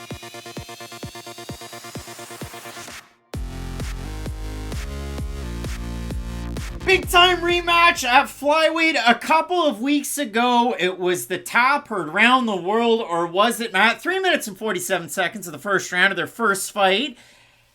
The head went limp. The arm went limp. Toyoni thought he was out, and Daniel Lacerda was submitted by Edgar Chairez, but upon further review, they overturned it quick. They called it a no contest. Chairez, crestfallen, heartbroken. How many words can I use? And all of a sudden, Daniel Lacerda goes from losing 5 in a row by finish to losing 4 in a row by finish, but with a no contest. So Matt, now we have a rematch between these two guys. And if you watch their first fight, Lacerda kind of trying to mix in some of the wrestling that we had known him for. Chairez looking for the jiu-jitsu and, of course, his striking. So when you look at this fight again, I thought it was a submission win for Chairez. Then, a couple weeks later, when they show that side angle view, it really looks like a submission, but I'm not a part of any athletic commission. I'm just a guy watching here on the couch. But when it does come down to this fight, Matt, we can make this video really long, like we did their first one, and I'll link that down below in the description. You can check out the entirety of us breaking down Chairez versus Lacerda. It should be noted, we both took Chairez to win that fight. And I'm going to do it again. I'm going to make this video really quick. Why in the fuck would I take Daniel Lacerda to win again? Unless Edgar Chairez for the past, 14, 15 nights. Just said, I already beat him. Who cares? Yeah, and he's completely forgot about, just completely moved past this fight and doesn't care. Or if one of these two guys, and I'll just say Chairez, this doesn't mean anything, but this fight's actually at a catch weight of 130 pounds. If he goes, yeah, I made the weight once, I just made it, I just beat this guy, so forget about taking the pounds off because it's up 5 pounds. Roberto Duran, you know? Unless Edgar Chairez has completely given up on life in the last few weeks, then I think Edgar Chairez quite extreme. Wins this fight in the rematch. I think this is just like, and it's timely because... No, Cutelaba when he rematched Magomed Ankalaev, or, because those are both losses, or when Abdulrazak Al-Hassan fought Sabah Homasi. Those are both knockout losses too. So it's happened before. I've seen it happen before. Again, this one's a little bit different because Lacerda is a tough guy. Like, he's a tough out. Listen, in the UFC, 5 have tried, and 4 certainly have done it. 4.5, basically. I'm going to make one more wrestling joke, and then I already said I have Chairez. Here's the thing. When The Undertaker would get hit by any finisher, they'd go, streak's over, streak's over. Because, you know, the streak, it was going to be over. Gets hit by a Sweet Chin Music and then a pedigree, streak's over. It wasn't, of course, because that's not Brock Lesnar hitting those moves. But to Lacerda's credit, the streak is over. You know? Yep. The bleeding has stopped for now. I don't have him in this matchup, though. 1,003 total votes on Topology. 92% Chairez. 50% by submission. 29% by knockout. For the 8% that have Lacerda, 45% by knockout. Again, if you want to see the very buttoned-up professional version of this video, I linked it down below in the description. You can see our original breakdown of Chairez versus Lacerda. But we come to the same conclusion. Both of us going with Mexico's Edgar Chairez. It would be a giant upset heard around the world if Lacerda can get it done. But hey, King Bobby Green was the winner last weekend, exactly. And it happens a lot in MMA, so that should be said. We get some big-time fights on the card. The next one, Pereira taking on Petroski. Ooh. You're not going to want to miss it. Keep it locked in with Fight Night Picks, we always say. Let's get into it.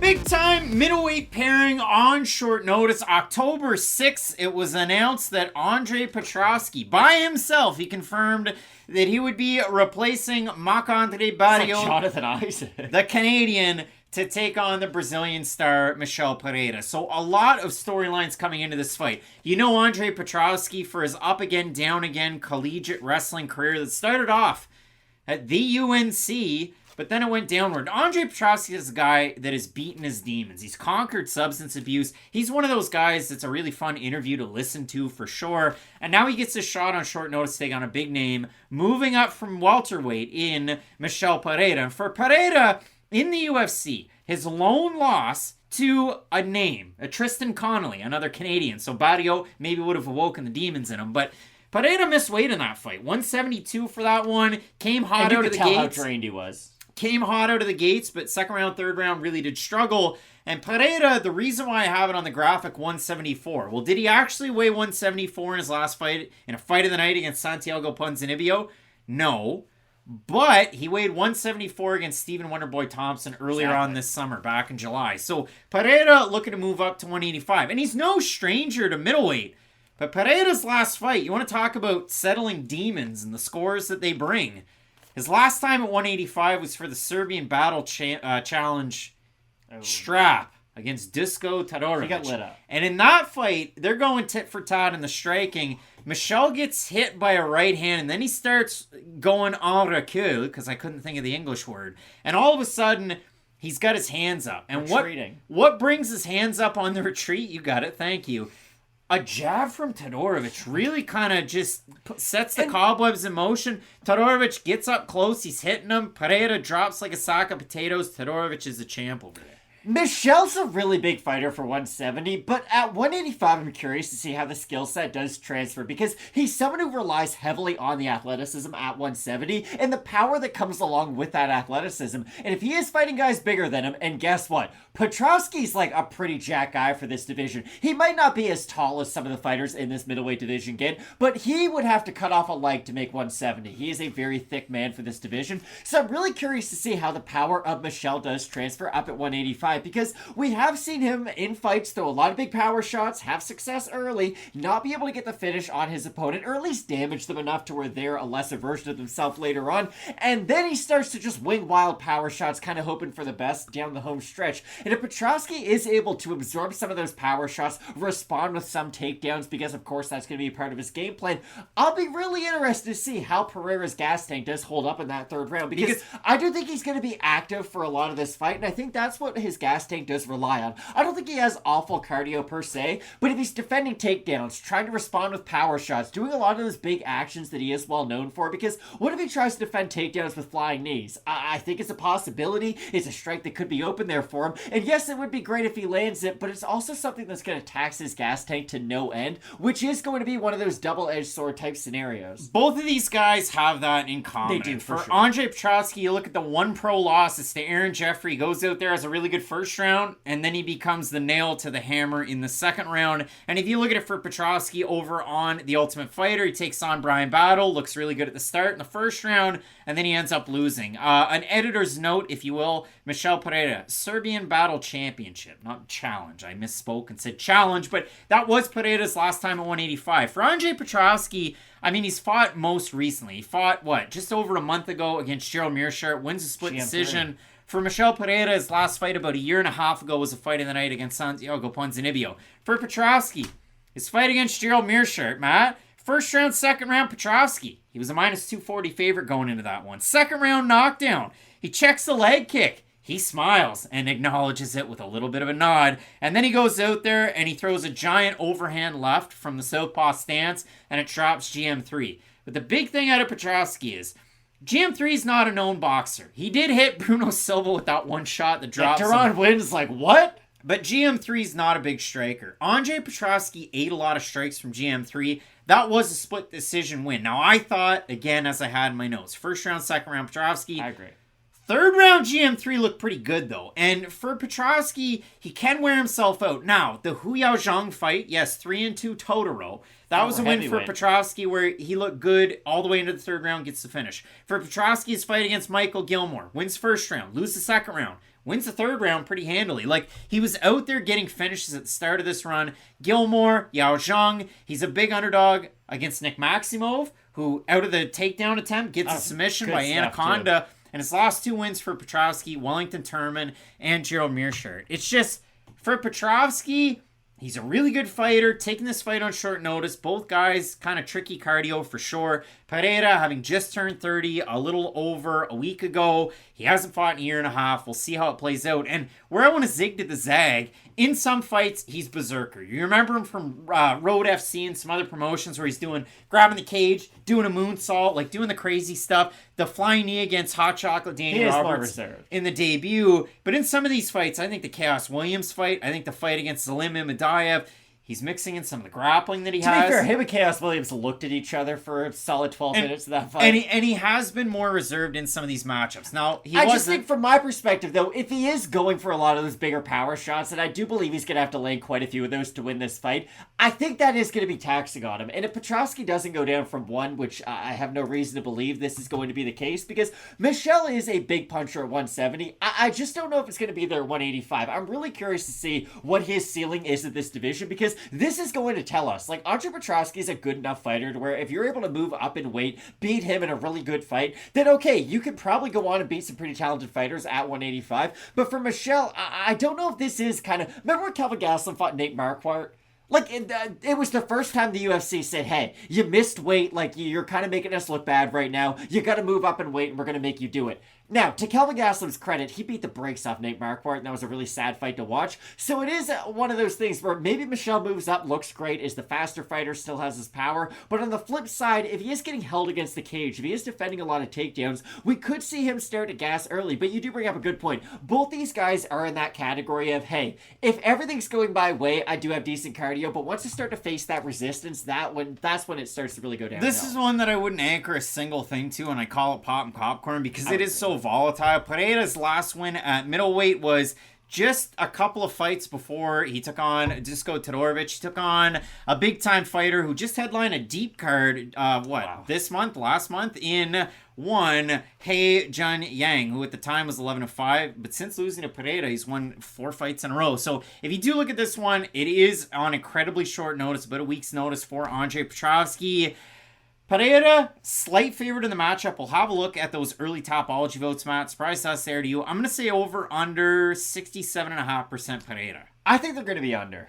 They're over. I think I've got every one of these wrong, so. 849 total votes, 73% Pereira, 61% by decision, 30% by knockout. For the 27% that are Petroski, 61% by decision, 24% by submission. And Petroski was one of those guys. The record was good coming into the Ultimate Fighter. I kind of slagged on him a little bit for the Jeffrey loss. I still think Jeffrey's a good fighter to Canada. The loss to Brian Battle, who went on to win the season. And Petroski's looked good since against not great guys, then some good guys. He's such an odd case, though, especially in this fight where it's kind of a clash of styles.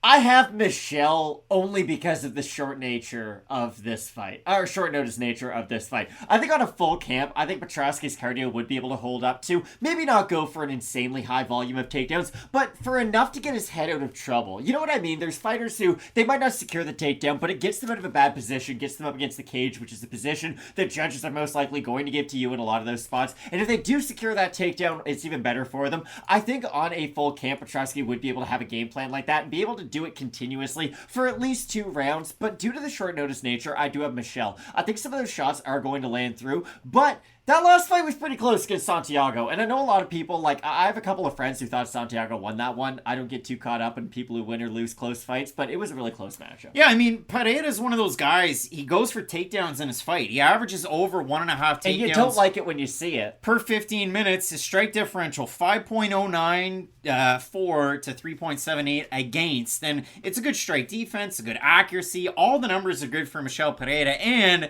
to go along with it, I mean, he's only lost 2 fights in the UFC. One to Diego Sanchez and one to Tristan Connolly, where they were both his fault that he lost. More so the Sanchez fight than the Tristan Connolly fight. But when I do look at it, I like the pitter-patter. And the thing that I do like out of Pereira in this fight, again, it's a clash of styles. It's a clash of stances. I might have Petroski as a switch fighter in this one, but he's a southpaw fighter if he's anything. And I think Pereira, with the lateral movement, he can have success. Petroski throws those big winging shots, and I think Pereira's going to be there on the hot beat to hit him. So both of us in agreement in this one, going with Demolidor, Michel Pereira. But Matt, my eyes are going to be glued on the telly, as they'd say over in the UK, to watch this one. Some big-time fights on the main card. The next one, probably going to be fight of the night. Jonathan Martinez taking on Adrian Yanez. You're not going to want to miss it. Keep it locked in with Fight Night Picks. We always say, let's get into it.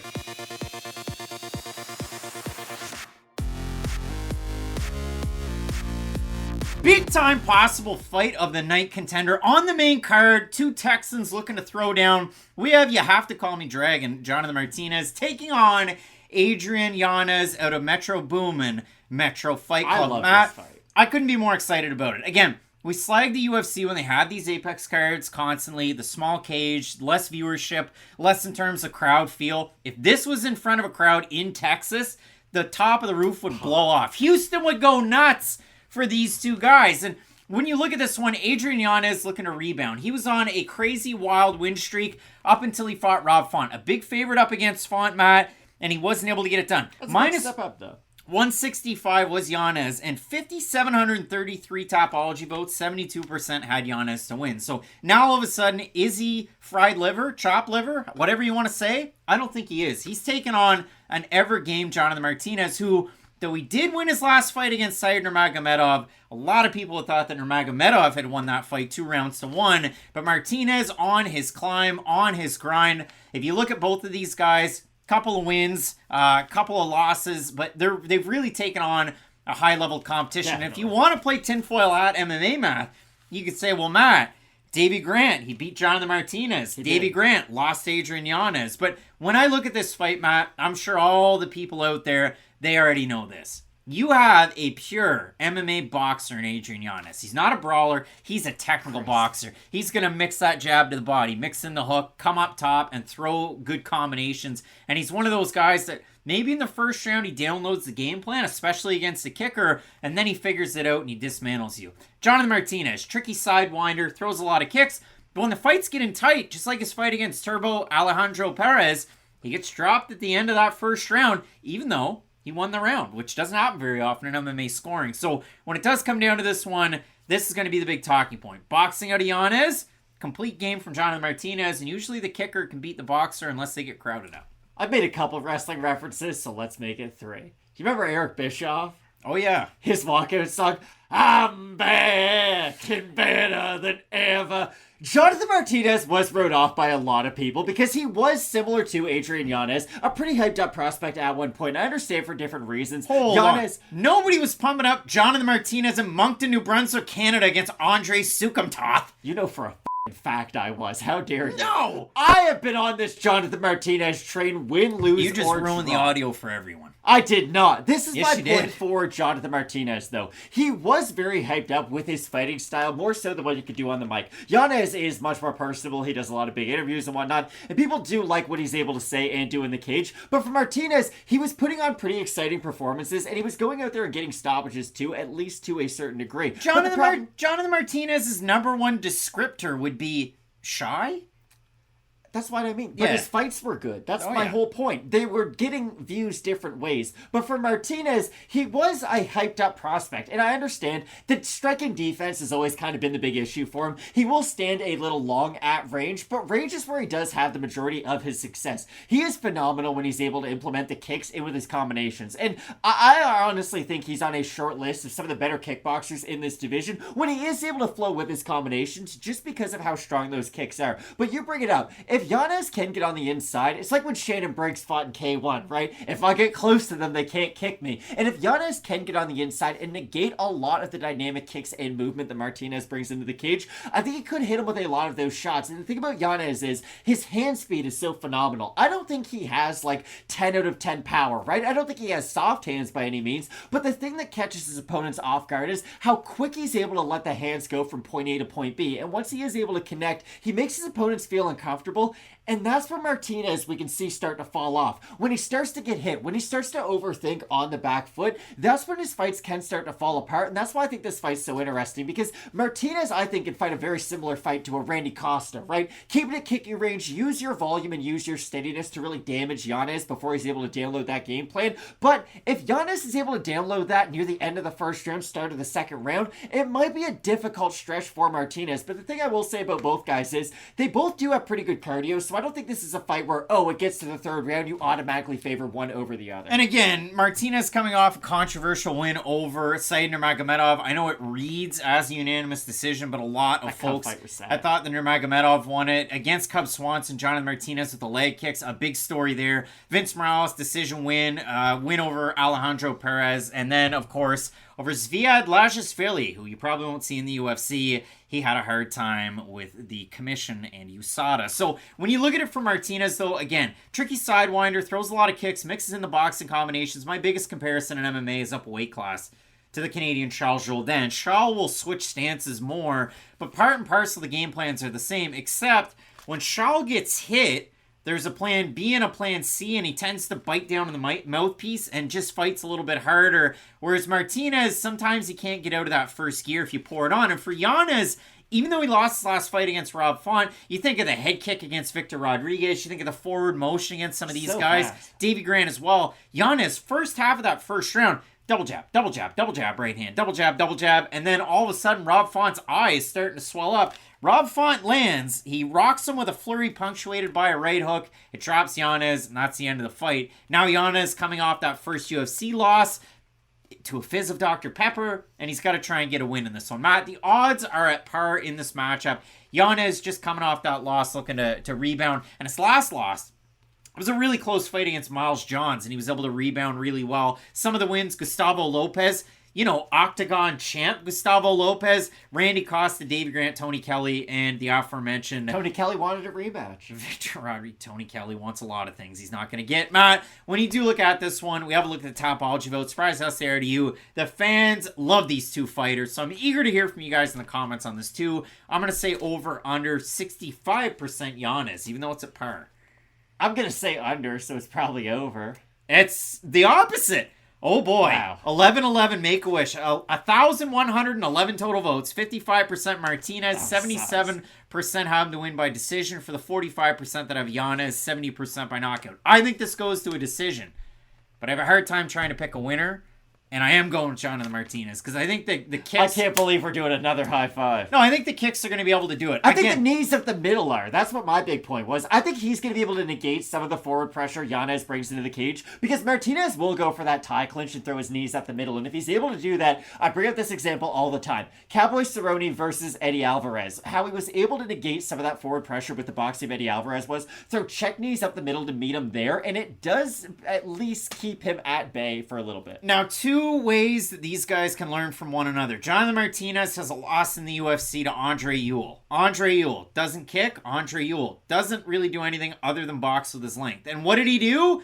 He kept Jonathan Martinez away from him, utilized his boxing combinations, went to the body, but mostly to the head, and he got a decision win over Martinez and really tripled up on the strikes in that one. It wasn't all that close. When you just look at the numbers without looking at that fight, you got to go back and watch the fight too. For Yanez, you look at the fight that he had against Davey Grant, and he beats Davey Grant, but by the numbers again, it paints a picture. 40 strikes to the head for Davey Grant in that one, 18 to the leg. Adrian Yanez, 66 to the head, 20 to the leg, but 40 to the body for Grant, 14 for Yanez to the body. If you keep Yanez away and you work at his body, there is a path there. Now, Yanez did beat Grant. It was a close fight at the very end, whereas Grant beat Martinez. But all that to say, I like Martinez. I like the attacks to the body, and I'm going to pick him to win this fight. Matt, some big-time fights left on this card.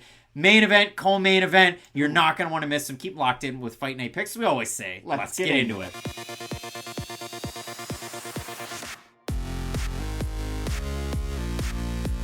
Last weekend, the UFC was at the Apex, and the co-main event fight that people should tune in for. They made that a if you don't know, now you know fight between Joe Pyfer and Abdulrazak Al Hassan. So you're going with the fight that people are watching, you're telling them what they're watching. Matt, coming up this weekend, Jennifer Maia is fighting Viviane Araujo. If you didn't know that, now you do know that. Congrats. So when it does come down to this fight, Araujo on a 2-fight skid, Jennifer Maia on a 2-fight win streak. The contrasts and comparables, they don't end there. Araujo, former champ over with Pancrase. Strawweight champ over with Pancrase. One of the oldest sports. For Jennifer Maia, a champ over with Invicta coming into the UFC. This is where the comparisons end.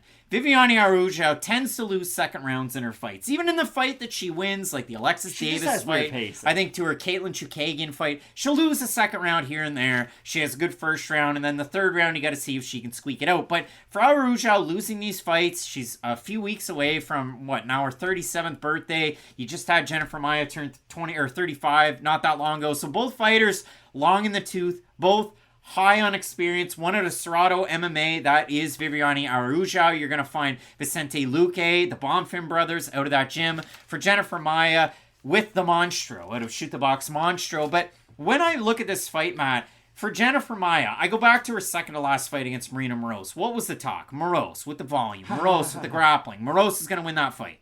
And I was on the island taking Maia. But I didn't have Maia last time out. Because I thought, Casey O'Neill going to bring Casey O'Neill going to bring... Still don't know where Casey Kenny is. Yeah, Casey Kenny, just podcast appearances, fights, what happened to Casey Kenny. But when it comes down to Jennifer Maia against Casey O'Neill, both women threw with really good volume, but it was the volume mixed in with the power of Jennifer Maia that got it done in that decision win. But when I look at this one, Matt, stick-to-itiveness, volume, good chin, decent defensive grappler. I know Jennifer Maia has all of those things, and sometimes Araujo can be a little bit reserved. Now, that's in watching their fights. In numbers, Viviane Araujo has a slightly higher pace in what she throws, ever so slightly, and she absorbs a little bit more damage. So, a negative strike differential for Araujo to the tune of almost 1 strike per minute. And it's just a slight negative for Jennifer Maia. But, it's one of those spots where, like Brendan Schaub would say, I think you'd be surprised in that respect. Do you know what I like about this fight? I like that it's two fighters who very much are in the same category in this division, where they're two of the original 125ers who has some steam behind them, right? Like Araujo, again, you might look at her 5 on in right now. She's only 2-3. You might not remember the fighter she once was, but going into that Jessica Ai fight, if she had won that, there was a very real possibility she was going to challenge for that title. And for Jennifer Maia, it feels like she's been, top 6, top 5 in this division ever since it has come into the UFC and she made the transfer over from Invicta. So it's two fighters who really have been in the division for a long time, fighting other veterans in the game. It's not like they're fighting somebody who's just new to the top 15 trying to make a name off one of these vets. So that's what I like. I don't think the loser's going to drop too far in the division. I think they will get another opportunity, probably again at that point to fight one of those up-and-comers. But for Araujo, it's not just the pacing, it's that she has to fight the fight at her style for her to have a lot of success. When she is able to really set up her combinations, get her feet planted, and really make everything perfect, then she can excel, but it is almost like a more volume-heavy Uriah Hall, right? What do we always say about Uriah Hall? It's, hey, yes, the big power shots are great, but okay, we're waiting for them to happen. We're waiting for them to happen. Araujo will really set up her combinations sometimes to get her feet perfectly into position before she will start to bite on some of those combinations. And I do think if she is able to land in combination and get some of those power shots involved, I think her striking might be a little bit more crisp than Jennifer Maia. But the flip side is, Maia, and you bring it up, is somebody who will crash forward quite a bit. And I do think that's going to have a tendency to really disrupt the rhythm of Araujo. Because if she's not able to really set up those combinations, not that anybody wants to see Jennifer Maia just hold Araujo up against the cage for 15 minutes, but it's a spot that's at least going to evaporate some of that range and get Araujo out of a position she could succeed in. Yeah, I mean, everybody remembers Jennifer Maia for her title challenge against Valentina Shevchenko. She was the first, but not the last. UFC 255. She won that round with that takedown. I mean, 255. Figueiredo versus Perez. If you do look at it overall in the UFC for Jennifer Maia, wins over Roxanne Modafferi, Alexis Davis, Joanne Wood, Jessica Ai, Marina Moroz, Casey O'Neill. Again, some comparables between these two women. They both fought Alexis Davis. They both fought Roxanne Modafferi. The weigh-ins were a concern for Jennifer Maia at one point. Sure. We haven't seen it being an issue lately. But again, this is going to come down to range, to pace, and to foot placement. Those are going to be the big things in this fight. Maia is the slight favorite in the matchup. It might feel like a quick zip of a co-main event, but we're getting you to that main event. We have a look at the Topology votes, Matt. Surprised the odds is there to you. I'm going to say over under 70% Maia. Personally, I have it over, but I have a weird hitch that it's going to be under. It's over. I'm just 1,080 total votes, 84% Maia, 91% by decision for the 16. I don't want to be here anymore. In the suit? No. Percent that have Araujo, 83% by decision. I mean, for Araujo, we think back. Pancrase champ, all the highlights, comes in, fights.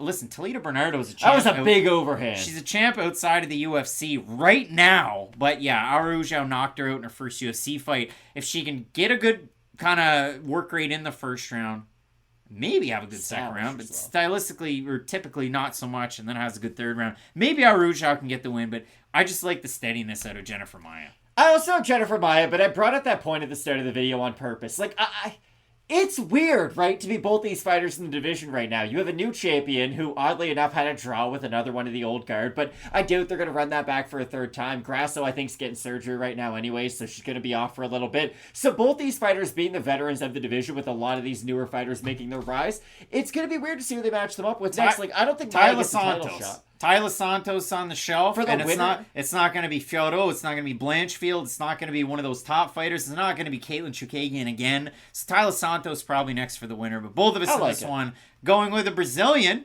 Brazilian's going to win unless you get a fight like Chairez and Lacerda. Both of us going with Jennifer Maia to get the win. Matt, main event, Brazil, Nigeria. What a fun fight. It's Edson Barboza taking on Sodiq Yusuff. You're not going to want to miss it. Keep it locked in with Fight Night Picks, we always say. Let's get into it.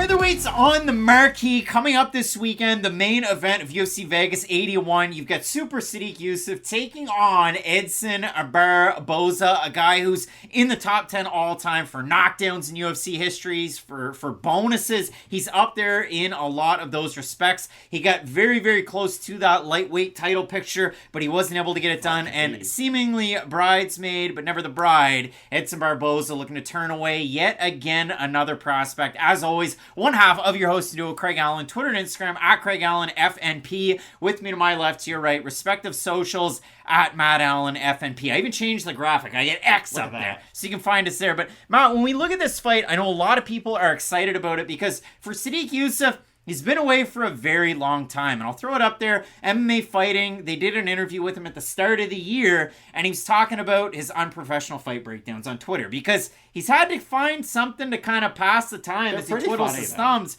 And he mentioned it in that article. You know, he's had the back injury, and he was going to take a fight, but then he had to wait quite a bit. He had an article that came out today, Monday, before the fights of Fight Week, with E. Spencer Kite, British Columbia's finest, and he said that it was L4, L5 were the back issues that he had, herniated disc there, and he's just been away kind of on the sidelines looking to recoup, recover, and get fresh for a matchup like this. And for Sodiq Yusuff, it was a long time away too, before he ended up fighting Don Shainis last year, where I mean, listen, he was a massive, more than a 10-1 favorite in that one, and he looked like it. He completely dismantled Shainis in the first round. But Yusuff with a very tough test in Barboza. He's faced long-rangey strikers in the past. He's fought Andre Fili.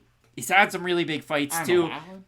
People might forget some of them, but if you look at it for Yusuff, it's not a Sodiq Yusuff fight. If he doesn't get hit and Raggedy Andy'd in the first round, either drop or the knees kind of drop and then he pops himself back up. Uncredited knockdowns, as we say in the business, for Yusuff to get into it, get tight, and get a win. And the only time that we've really seen him not be able to get over that hump was against Arnold Allen, where he gets dropped, he gets into some of the wrestling exchanges, he can never get his rhythm going. And for Barboza, when you're trying to make the stylistic comp, Barboza, you know him for the Terry Edom kick. You know him for the leg kicks. I think at the highest of highs, his boxing's good too. His fight where Billy Quarantillo's bringing it to him, and then just in that exchange, pop with the knee, and he slumps him in the first round. Or his fight against Dan Hooker. Shane Burgos. But then on the or Shane Burgos, but on the flip side, then you think of that Giga Chikadze fight. And this is why I have such a hard time with this fight. You are right to bring up the injuries of Sodiq Yusuff because they should be a big conversation of this matchup. He's an extremely athletic fighter who really does rely on his physical strength to go out there and get these wins, be it with his punches or even with some of the wrestling that we have seen. Here's the problem, though.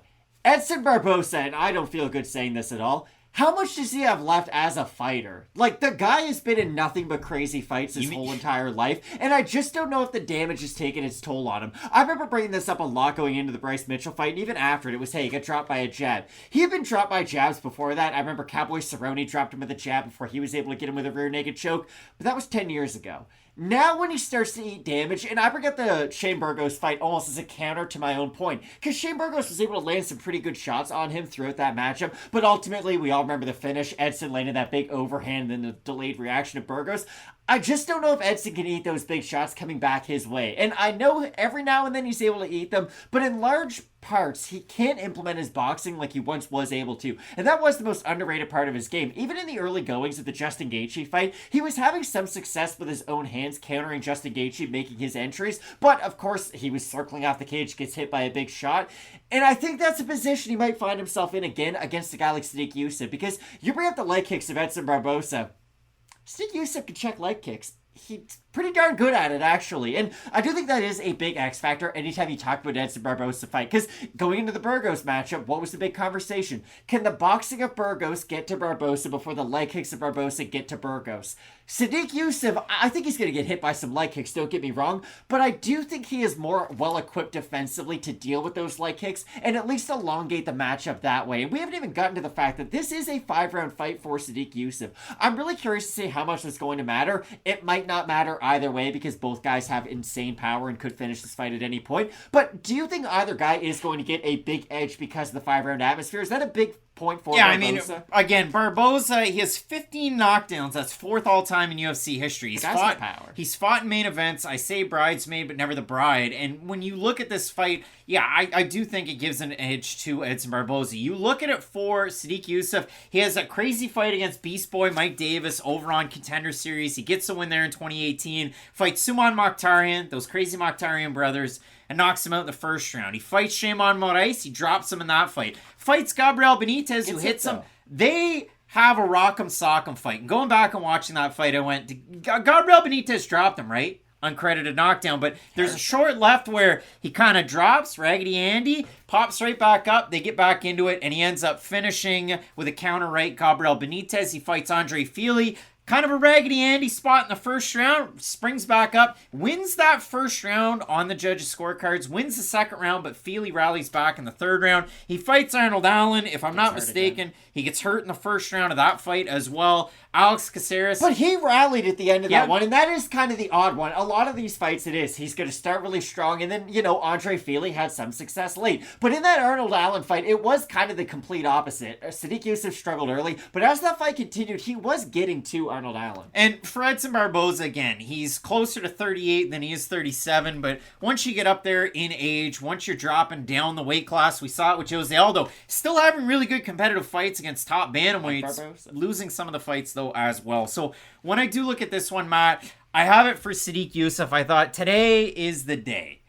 He's got a capital C for not captain, for crash the distance. He crashes the distance like very few fighters can. You talk about foot placement. He's always there in the foot placement, even if he's going out there and kind of biting down on the mouthpiece and brawling a little bit more than he should. Because when Yusuff is fighting really technically and he's using that fight IQ that he has, some guys just can't get away, and he's always there to counter and hit the opponent back. And so capital C for crash the distance, but there's a reason why I wore this Jets jersey, Matt, and it's not number 55, it's number 26. Today was a big day for hockey fans, and especially hockey fans in the middle of this country, Matt. Connor Hellebuck and Mark Scheifele signed the exact same deal. $8.5 million a year. They're staying in the coldest city in Canada. Wow. And why do I say that? Because for Mark Scheifele, he looked like he was on the outs last year. He looked like the cards were stacked against him. And then to start this year before training camp, they gave the C away. Not to not to Blake Wheeler, but they gave it to Adam Lowry. Blake Wheeler got the loudest cheer I've ever heard of any athlete my whole entire life. But they gave it to Adam Lowry. Third line center was really gritty. But all of this to say, Matt, that sometimes you're on the outs, like Blake Wheeler was with the Jets last year, and that could be what we see for Edson Barboza. So the double meaning of the jersey I'm going to have a comp too. Edson's NBA comp is easily DeMar DeRozan. Like, he's really, really good, has a lot of fans. You're going to remember him. He might even be a Hall of Famer one day. But he isn't in that top tier of like, oh, that is definitely a Hall of Famer, right? Like, Edson Barboza has memorable fights with pretty much everybody. But you can't say he won the majority of them. Well, that was still pretty memorable. Like, by the end of that, he was throwing wheel kicks, even though it was down like 30-20. So it was still pretty memorable for Edson Barboza. My point is, like, there's a lot of people out there who are Edson Barboza fans, right? And there's not a ton of MMA fighters you can say that about. But Edson Barboza, Sodiq Yusuff, guess what? If your girlfriend's got plans and you're not down with them, you can cancel those plans for this fight. It's one of few. It's good enough that you could probably get away with it. I think Edson's going to show up the best version of himself because offensively, I still think he is like 98% of what he once was. I just think defensively and in terms of his durability, he is not that same fighter. So for those reasons, I think Yusuff's going to get on the inside. He's going to hit him with some big shots. Expect Yusuff to use the clinch too. I think he's got really nice power up the middle. He's got a good elbow in that spot. And if he is able to land from that range, it's really going to deter Edson from getting close. So I have Sodiq. Yeah, this is your first time doing one of these videos, just burying the lead. Matt, Sodiq Yusuff, what? I'm almost certain that you had said you had Sodiq before. No, I have Edson Barboza to win this fight. 1,800 total votes how close they are. On our YouTube community tab poll. 51% Barboza, 49% Yusuff. Fight Hive, at this point in their career, I think Yusuff plays the first round slow. Implements the grappling he's shown his last two fights to wear Barboza against the cage. Lenny saying Barboza has looked good, but father time. In brackets. Sodiq has had enough time to develop as a fighter to pull off the win, I believe. And Quest saying, super close fight. Only beef with Sodiq is that he isn't active. This guy has so much potential, but he fights like once a year on average. I responded, because the guys battle with injury. And I wanted to bring it up, and I did. E. Spencer Kite, this is a direct quotable from Sodiq Yusuff. A week or 2 weeks after that fight, the fight against Don Shainis, I herniated 2 discs in my back, and one of them was really bad, the L4, L5. So it was very painful to stand up or walk around. They told me 6 months, and I tried to speed it up as much as I could, did as much PT as I could, got a couple cortisone injections, but couldn't really beat the projections.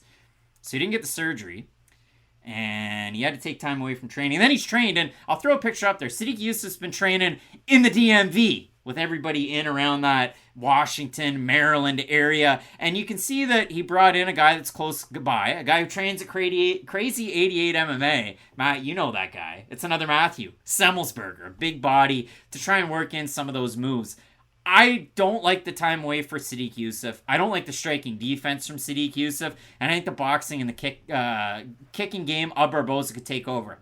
The one thing that worries me, though, even in Barboza's fight against Billy Q walked across cage and he was doing really well with his boxing until he wasn't. So for Barboza, he was definitely wearing some of that damage on his face at the end of that first round. He was definitely the victor, but I do have Barboza, and I guess you have Yusuff. It's a great fight, though. Like, I genuinely think this is going to be fight of the night. You'd be hard-pressed to find anybody who would pick another fight on this card, because it is so competitive, and these are two guys who will, every now and then, kind of go for that fight of the night, you know, and that's what we love both these guys for. So I think it's a phenomenal fight. It's a fight that is going to set them up very well to fight. Probably not a title eliminator the next time out, but you're going to get one of those big names in the featherweight division. Listen, Brian Ortega needs to fight somebody when he comes back. Yair Rodriguez, Josh Emmett's out there. And there's a lot of great fighters. Now, all of a sudden, today, on Monday of Fight Week, Ilia Topuria and Alexander Volkanovski, that's being the fight for the title at UFC 297. Some big-time fights on this card. If anything changes throughout the week, at Fight Night Picks here on YouTube, make sure you toss a subscription out there. You can find us on X and Instagram at that same handle. You are going to want to keep it locked in with Fight Night Picks, we always say. Let's get into it.